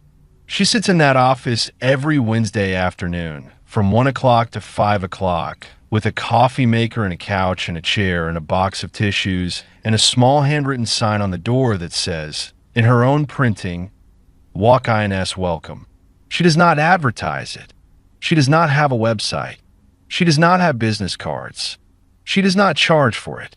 She is not a licensed counselor, and she does not pretend to be one. She is a retired special agent of the United States Army Criminal Investigation Division who, by her own assessment, has learned something about how to sit in a room with a woman who is not ready to talk to a counselor or to a pastor or to a police officer or to her own mother, and who needs, before she talks to any of those people, to talk to somebody whose only job in the room is to be in the room. She's been doing this for 2.5 years. I asked her when I interviewed her, and I want to be careful here because Aaliyah Carter gave me one interview in person in 2023 in a coffee shop in Columbia, South Carolina, that lasted 4 hours and 11 minutes. And she gave me permission to use her name and her account. And she asked me for one thing in exchange, which was the same thing Major Cole had asked me for: do not soften it. I owe everyone who is in this story that much, including me. Do not soften it. I'm not softening it. I'm telling you what she told me. I asked her in that interview why she did the Wednesday afternoons. She said, "Mr. Hatch, there was a woman in a chow hall on FOB Edinburgh in 2008 who walked over to me with a tray and sat down across from me and did not say anything for about 3 minutes. I waited. I did not ask her what she wanted. I drank my coffee. After about 3 minutes, she told me what she had come to tell me. Nobody had taught me to wait.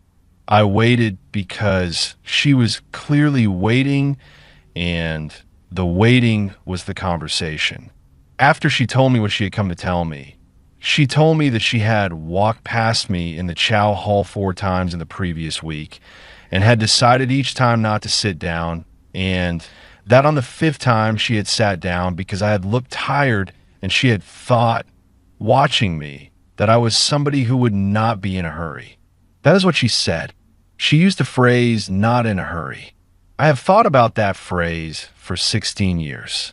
I think about it most Wednesdays. The work is not being in a hurry. The work is being the person in the chow hall who is not in a hurry.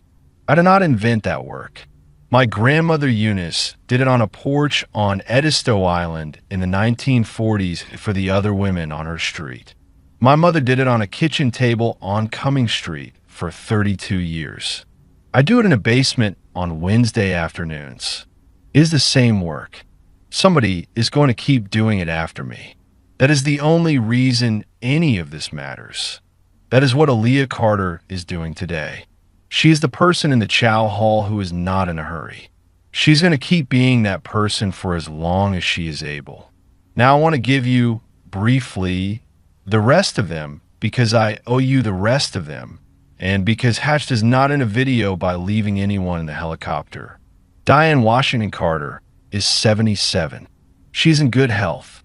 Her garden in the backyard of the parsonage on Cumming Street is, in the summer of 2024, the best it has been in 40 years, and her tomatoes won 2nd place at a small neighborhood fair in June.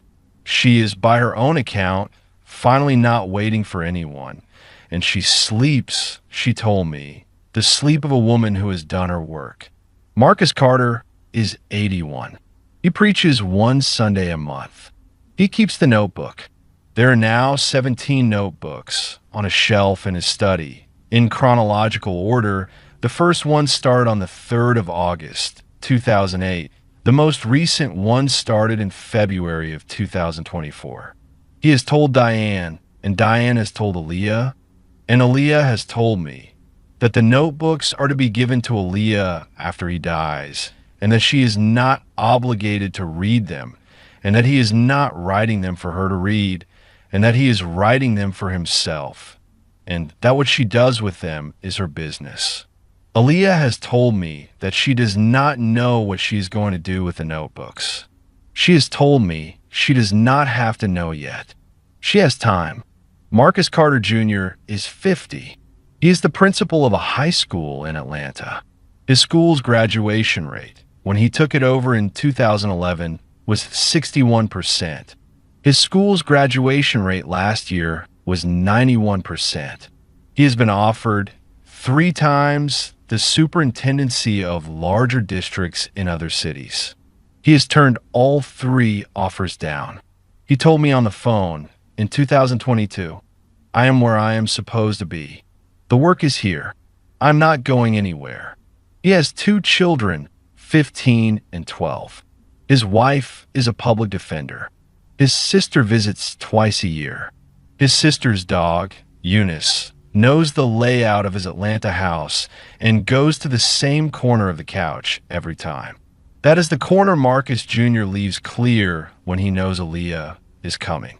Major Teresa Cole retired as a lieutenant colonel in 2019 after 26 years in CID. She lives in Alexandria, Virginia. She works part-time as a consultant to a nonprofit that advocates for victims of military sexual trauma.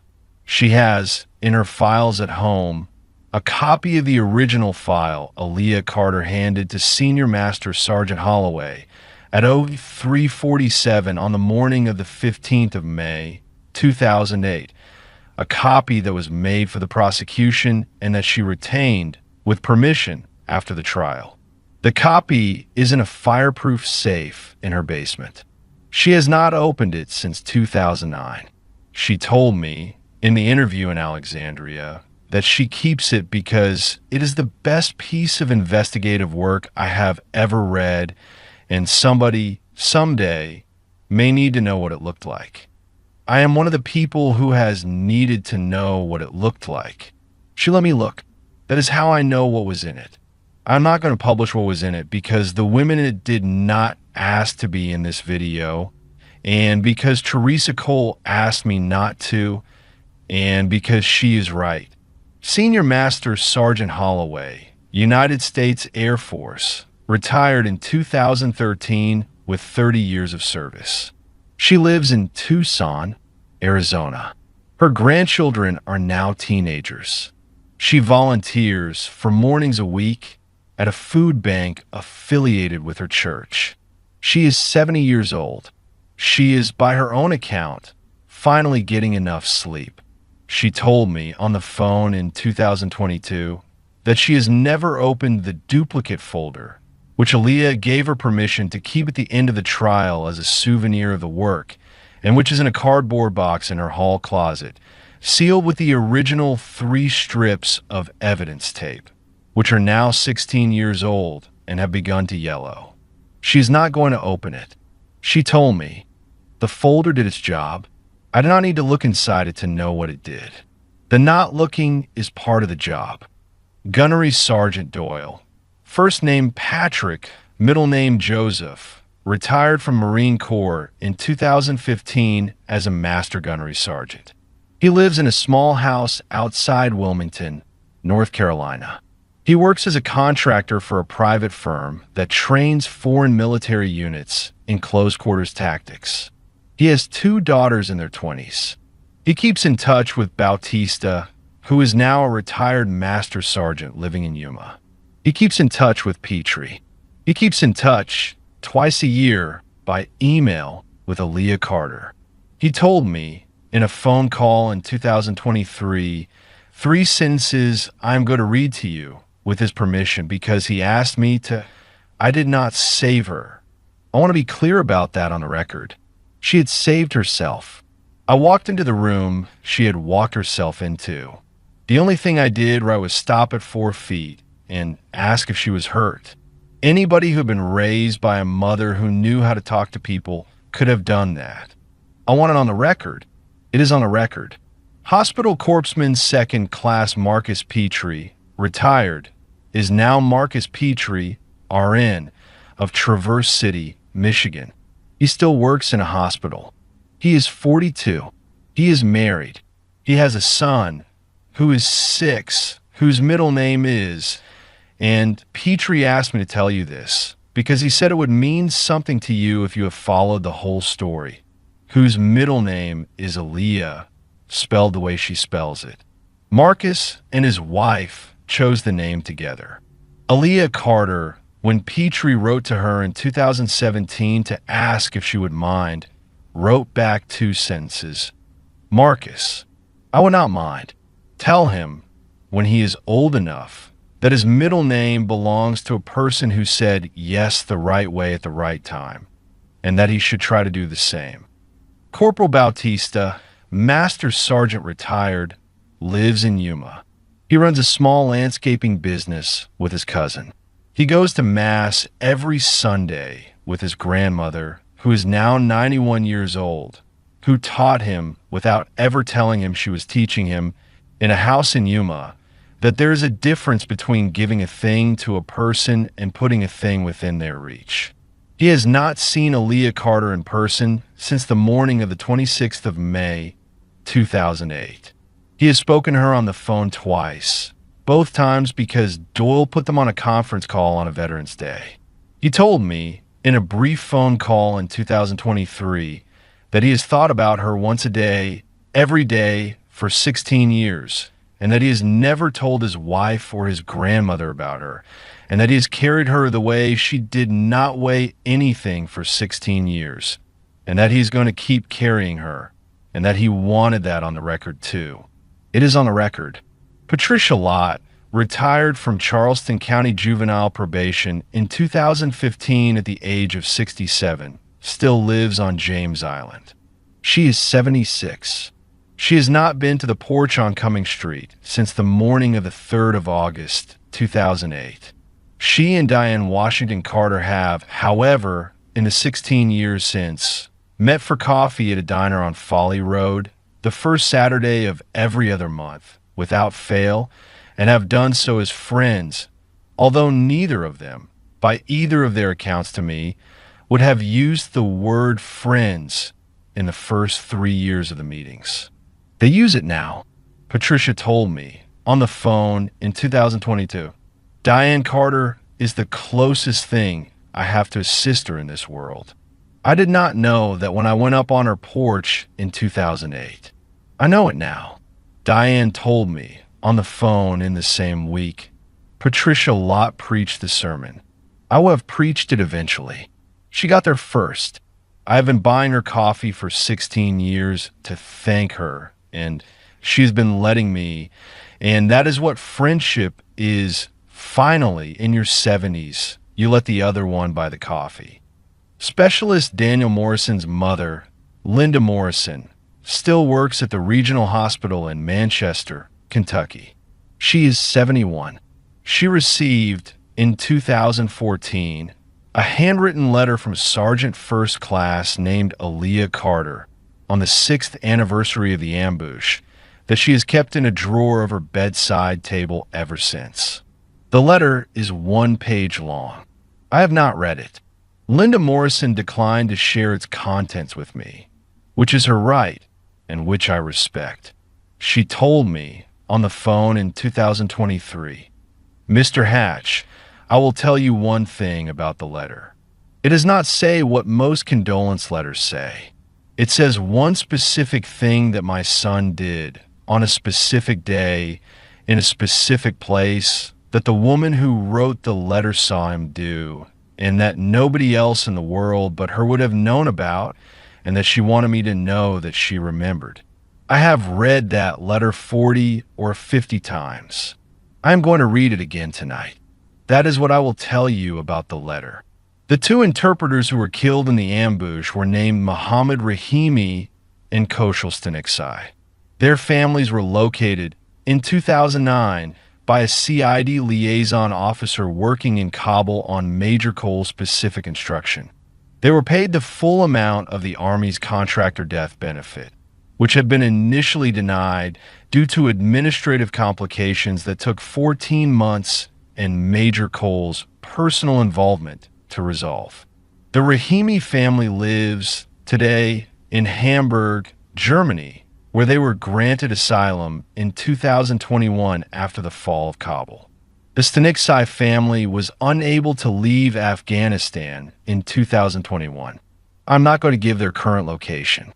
Major Cole knows where they are. Aaliyah Carter knows where they are.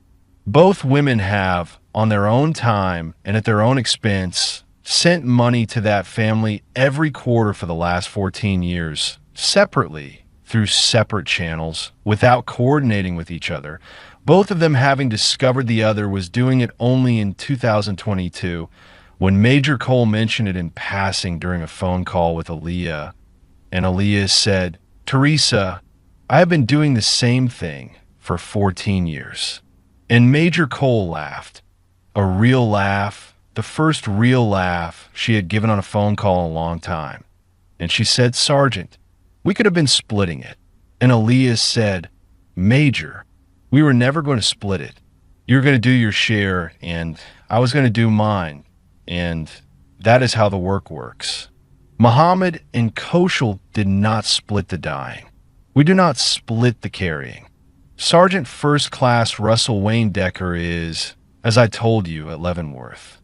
He'll be at Leavenworth until he is paroled or he dies, and he is not going to be paroled. He is 60 years old. He has 15 years of his sentence remaining. The actuarial tables suggest he will die at Leavenworth.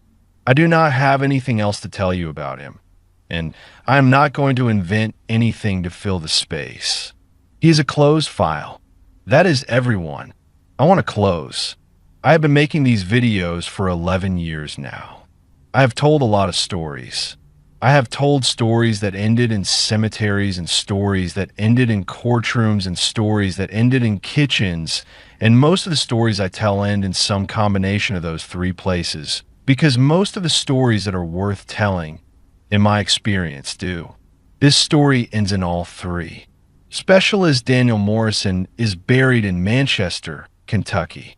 His mother visits the grave once a month. She brings in the summer hydrangeas from her own garden, which is the flower he asked her about, by phone from Bagram, 2 days before the ambush, because he had been thinking about home and he had been thinking about her garden, and he had asked on a satellite phone call that cost him $8 a minute whether the hydrangeas had come in yet that year. They had. She told him so. That was the last conversation they had. She brings hydrangeas because of that conversation. She has brought hydrangeas for 16 years. Sergeant First Class Russell Wayne Decker is in a courtroom, in a sense, every day of his life, in the form of the file that put him there, which is still on file in the trial record at Fort Bragg, and which is still being cited by Army Trial Counsel and by defense attorneys and by academic legal scholars, as a benchmark example of investigative work under expeditionary conditions. The file is not closed. The file is, in the deepest sense, still open because the file is still teaching. And Aaliyah Carter is in a kitchen. Hers on the weekdays. Her mother's on the weekends. She comes to Charleston. A small basement office in a Methodist church on Wednesday afternoons, which is not a kitchen, but which has a coffee maker and a couch and a sign on the door, and which is by the standard of the work I have been describing, the same room. The work is the same room. That is what I want to leave you with. The work is not in Helmand Province. The work is not in a wadi south of FOB Edinburgh on the morning of the 15th of May. The work is not in a village 40 kilometers north on the morning of the 26th. The work is not in a hospital in Germany or a courtroom at Fort Bragg or a parsonage on Cumming Street. The work is in the room. The work is in any room where a person who is not in a hurry is sitting across from a person who needs the person across from them to not be in a hurry. The work has been done by Eunice on a porch on Edisto Island, and by Diane on the USS Sanctuary in 1975, and by Diane on a kitchen table on Cumming Street for 32 years, and by Patricia Lott on a porch in 2008, and by Teresa Cole in a chair next to a hospital bed in Landstuhl, and by Holloway with a folder, and by Doyle at 4 feet, and by Petrie in a doorway, and by Bautista with a canteen held out at arm's length, and by Major Huang at a conference table at Fort Bragg, and by Marcus Carter Jr. in a Waffle House on Savannah Highway, and by Marcus Carter Sr. Finally, eventually, slowly, badly at first, and then less badly, and then well enough, in a Buick parked half a block away on a Sunday afternoon, and in a kitchen in October of 2016, and in a notebook in a desk drawer, and by Aaliyah Carter in a chow hall with a coffee, not in a hurry. The work is the same room. Somebody is in that room right now. Somebody is going to be in that room tomorrow. Somebody is going to be in that room 100 years from now, after every person I have named in this video is dead, and the room will be different, and the war will be different, and the file will be different, and the language will be different, and the work will be the same. That is the story. That is the whole story. I am Hatch. Thank you for watching. If this story meant something to you, the thing I'm going to ask of you is not to like the video or to subscribe to the channel, although you're welcome to do both. The thing I'm going to ask of you is this: tomorrow or the next day or sometime this week, you're going to be in a room with a person who needs you to not be in a hurry. You will know which person and which room. Be not in a hurry. That is the ask. That is the only ask. Good night.